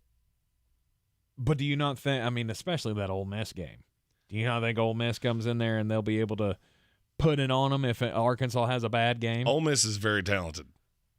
I think we might be overrating the defense. They had a very good game, a very good week against Kentucky. I'm going to need to see that more than once before I really buy into it. Mm-hmm. Not going to learn much this week as they travel to Vanderbilt. And my last one that needs a win this week is Notre Dame. The fact they're a favorite in this game is mind-boggling to me. Well, it's because they're at home. They're not at home. It's in Las Vegas. Oh, it's in Vegas. This is at Allegiant Really? Stadium. This screams Notre Dame gets their hair washed by BYU. Well, they still get the bump because they're Notre Dame, and they're always going to. The Golden Domers are always going to get a little bump. Oh, I forgot to do that. That's very relevant. Number 16, BYU this week, coming off the win over Carolina. They've had a week off, and let's see. Let's see what you can do with this because, I mean, you start out 2-3. 2-3 was still several ugly games on that schedule. Yeah, I think it's UNLV started 4-1. I know it's UNLV. I'm well aware of that. You don't seem to get that Notre Dame can't score. You also have Syracuse, Clemson, USC. Mm-hmm. The three I just said are games that two of those you're going to lose. You may get absolutely annihilated. Wouldn't it be something to see Notre Dame with all that hype and bluster and then, sorry, not even bowl eligible. I mean, I feel like it happens every year. Not the fact that they're not bowl eligible. Not to this level. Not to this level, but it does happen every year. They're going to be in the college football play. Are they, though? Are they going to? No, they're not. Notre Dame's just not there anymore, and now, I mean, without Brian Kelly, it does not look good. Nope. You're in the Sportsocracy here on ESPN Asheville. Take a quick break, and when we come back, Jeremy's going to be mad. This is your time saver traffic on the new ESPN Asheville. 26 westbound, stop and go between Asheville Highway and Long Shoals. We're looking at westbound delays on 240 between Tunnel Road and Montford Avenue. Westbound I-40 is heavy between 240 and Georges Branch Road, with northbound delays on 112 between Brevard Road and Sand Hill. Northbound 191 stop and go between Long Shoals and the Blue Ridge Parkway. I'm Jack Wiley with your time saver traffic. This report is sponsored by Tyson Furniture. At Tyson Furniture, we have a huge selection of furniture, honest values, and great service. We're a big store, and Black Mountain has wonderful restaurants and interesting shops to explore. Visit us at Tyson Furniture in Black Mountain, where beautiful homes begin. The new Google Pixel 7 Pro is super, especially when it's on Verizon, the network America relies on. It's supercharged, super-powered, and a super... deal. You know it. Now, switch to Verizon and get the Google Pixel 7 Pro on us with select trade-ins and select 5G unlimited plans. That really is super. Yep. There's never been a better time to switch to Verizon. $899.99 device payment purchase with new smartphone line on select 5G unlimited plans required. $200 Verizon e-gift card with ported. Less $700 trade-in/promo credit applied over 36 months. 0% APR. Trade-in conditions and additional terms apply. The can't-miss music event of the year is coming to the CW. The 2022 iHeartRadio Music Festival. Featuring once-in-a-lifetime performances from the biggest superstars in all of music. Ladies and gentlemen, what's up, Vegas? Make some noise! I don't know if y'all ready for this one. All hosted by Ryan Seacrest from T-Mobile Arena in Las Vegas. Don't miss our 2022 iHeartRadio Music Festival. Tomorrow night and Saturday night at 8 p.m. on the CW. Everyone's heard about the housing market and this being the best time to sell a house in years. But the same thing applies to cars. Whether you're looking to buy a car, trade in, or sell that car in the driveway collecting dust, Fred Anderson Nissan of Asheville wants to buy your car. They have 2 on-site managers that work with Kelley Blue Book to give you top dollar for your vehicle. You can even have your car appraised instantly at AndersonNissan.com. Stop in and visit them today at 629 Brevard Road in Asheville or call them at 828-365-1663. Rogue Combat Club, Asheville's home for comprehensive martial arts training, has a goal for our community, one that's stronger, more fit, and unwavers in its support of one another. Rogue Combat Club's instructors have competed at the highest levels and offer classes for everyone from young children to adults in Brazilian Jiu-Jitsu, Muay Thai, and wrestling. Rogue Combat Club classes can help you boost your self-confidence and self-defense skills while weeding out the egos and intimidation found at other gyms. Join today at RogueCombatClub.com. Real estate isn't about properties, it's about people. I'm Clarissa Marshall with eXp Realty, your native realtor serving all of Western North Carolina. I will work hard for you, and I believe in doing the right thing every time. I market each of my listings to reach out-of-town buyers. I use a professional photographer and drone video on every single listing, as well as collaborate with agents across the country to find your buyer. Check me out online at clarissasellswnc.com or give me a call at 828-774-6343. It would be my pleasure to assist you through the real estate process. Dirty perky shark back flat. I'm as mad as hell, and I'm not gonna take this anymore. Shark back flat. Let the hate flow through you. You know, there's a lot of things that ruffle my feathers, but nothing agitates me more than stupid. And we have an active investigation, their words, not mine, into what might be the stupidest thing I've ever heard. If you watch Monday Night Football, you saw some schmuck run on the field with a little canister of pink smoke coming out from behind me because I really want you to know about my cause. Do you even know what it was? No. No. You know why? Because nobody cares. Nobody cares. Go to your message board. Go somewhere else. When you take your opinion and you try to shove it down somebody's throat, Bobby Wagner did exactly what many of us wanted to do, which is make you pay for it. The Santa Clara Police Department has reported that at 1:45 on Wednesday, a complainant came into the precinct and complained and filed an assault claim against someone on the field during the Monday Night Football game. Let me get this straight. So you hopped a fence over security, which you're obviously not allowed to do. That's crimes, so crime A. You did so naked, clinical term. Why, I don't really know. I've never understood why protesters think you know what, me being nudie patootie is enough to really make people pay attention to what I have to say. In spite of the fact it means they won't show you on camera. Stupid. And now, the fact that somebody who you ran on a field with your intentions not clear laid you out like a picnic spread, you actually think that's assault. We have a term on this show. It's FAFO. You FA'd and you FO'd on you. There's no assault there. And if you don't get that, I can't help you. I'm mad. Unbelievable. The audacity it would take to walk into a... Here's what irritates me.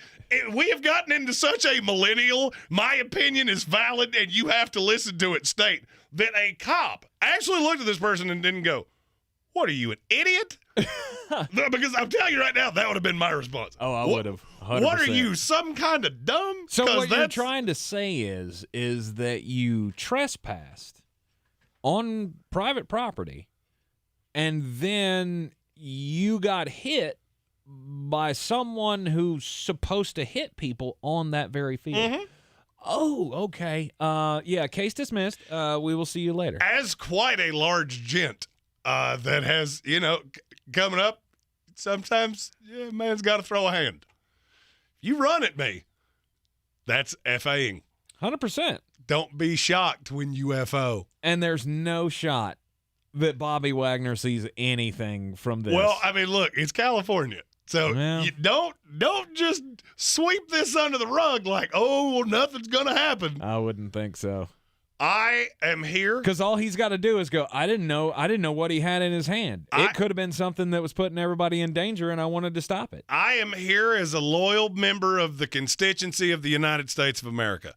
I do not know who I am actually imploring to right now. I don't know if it's Joe Biden. I don't know if it's the Supreme Court.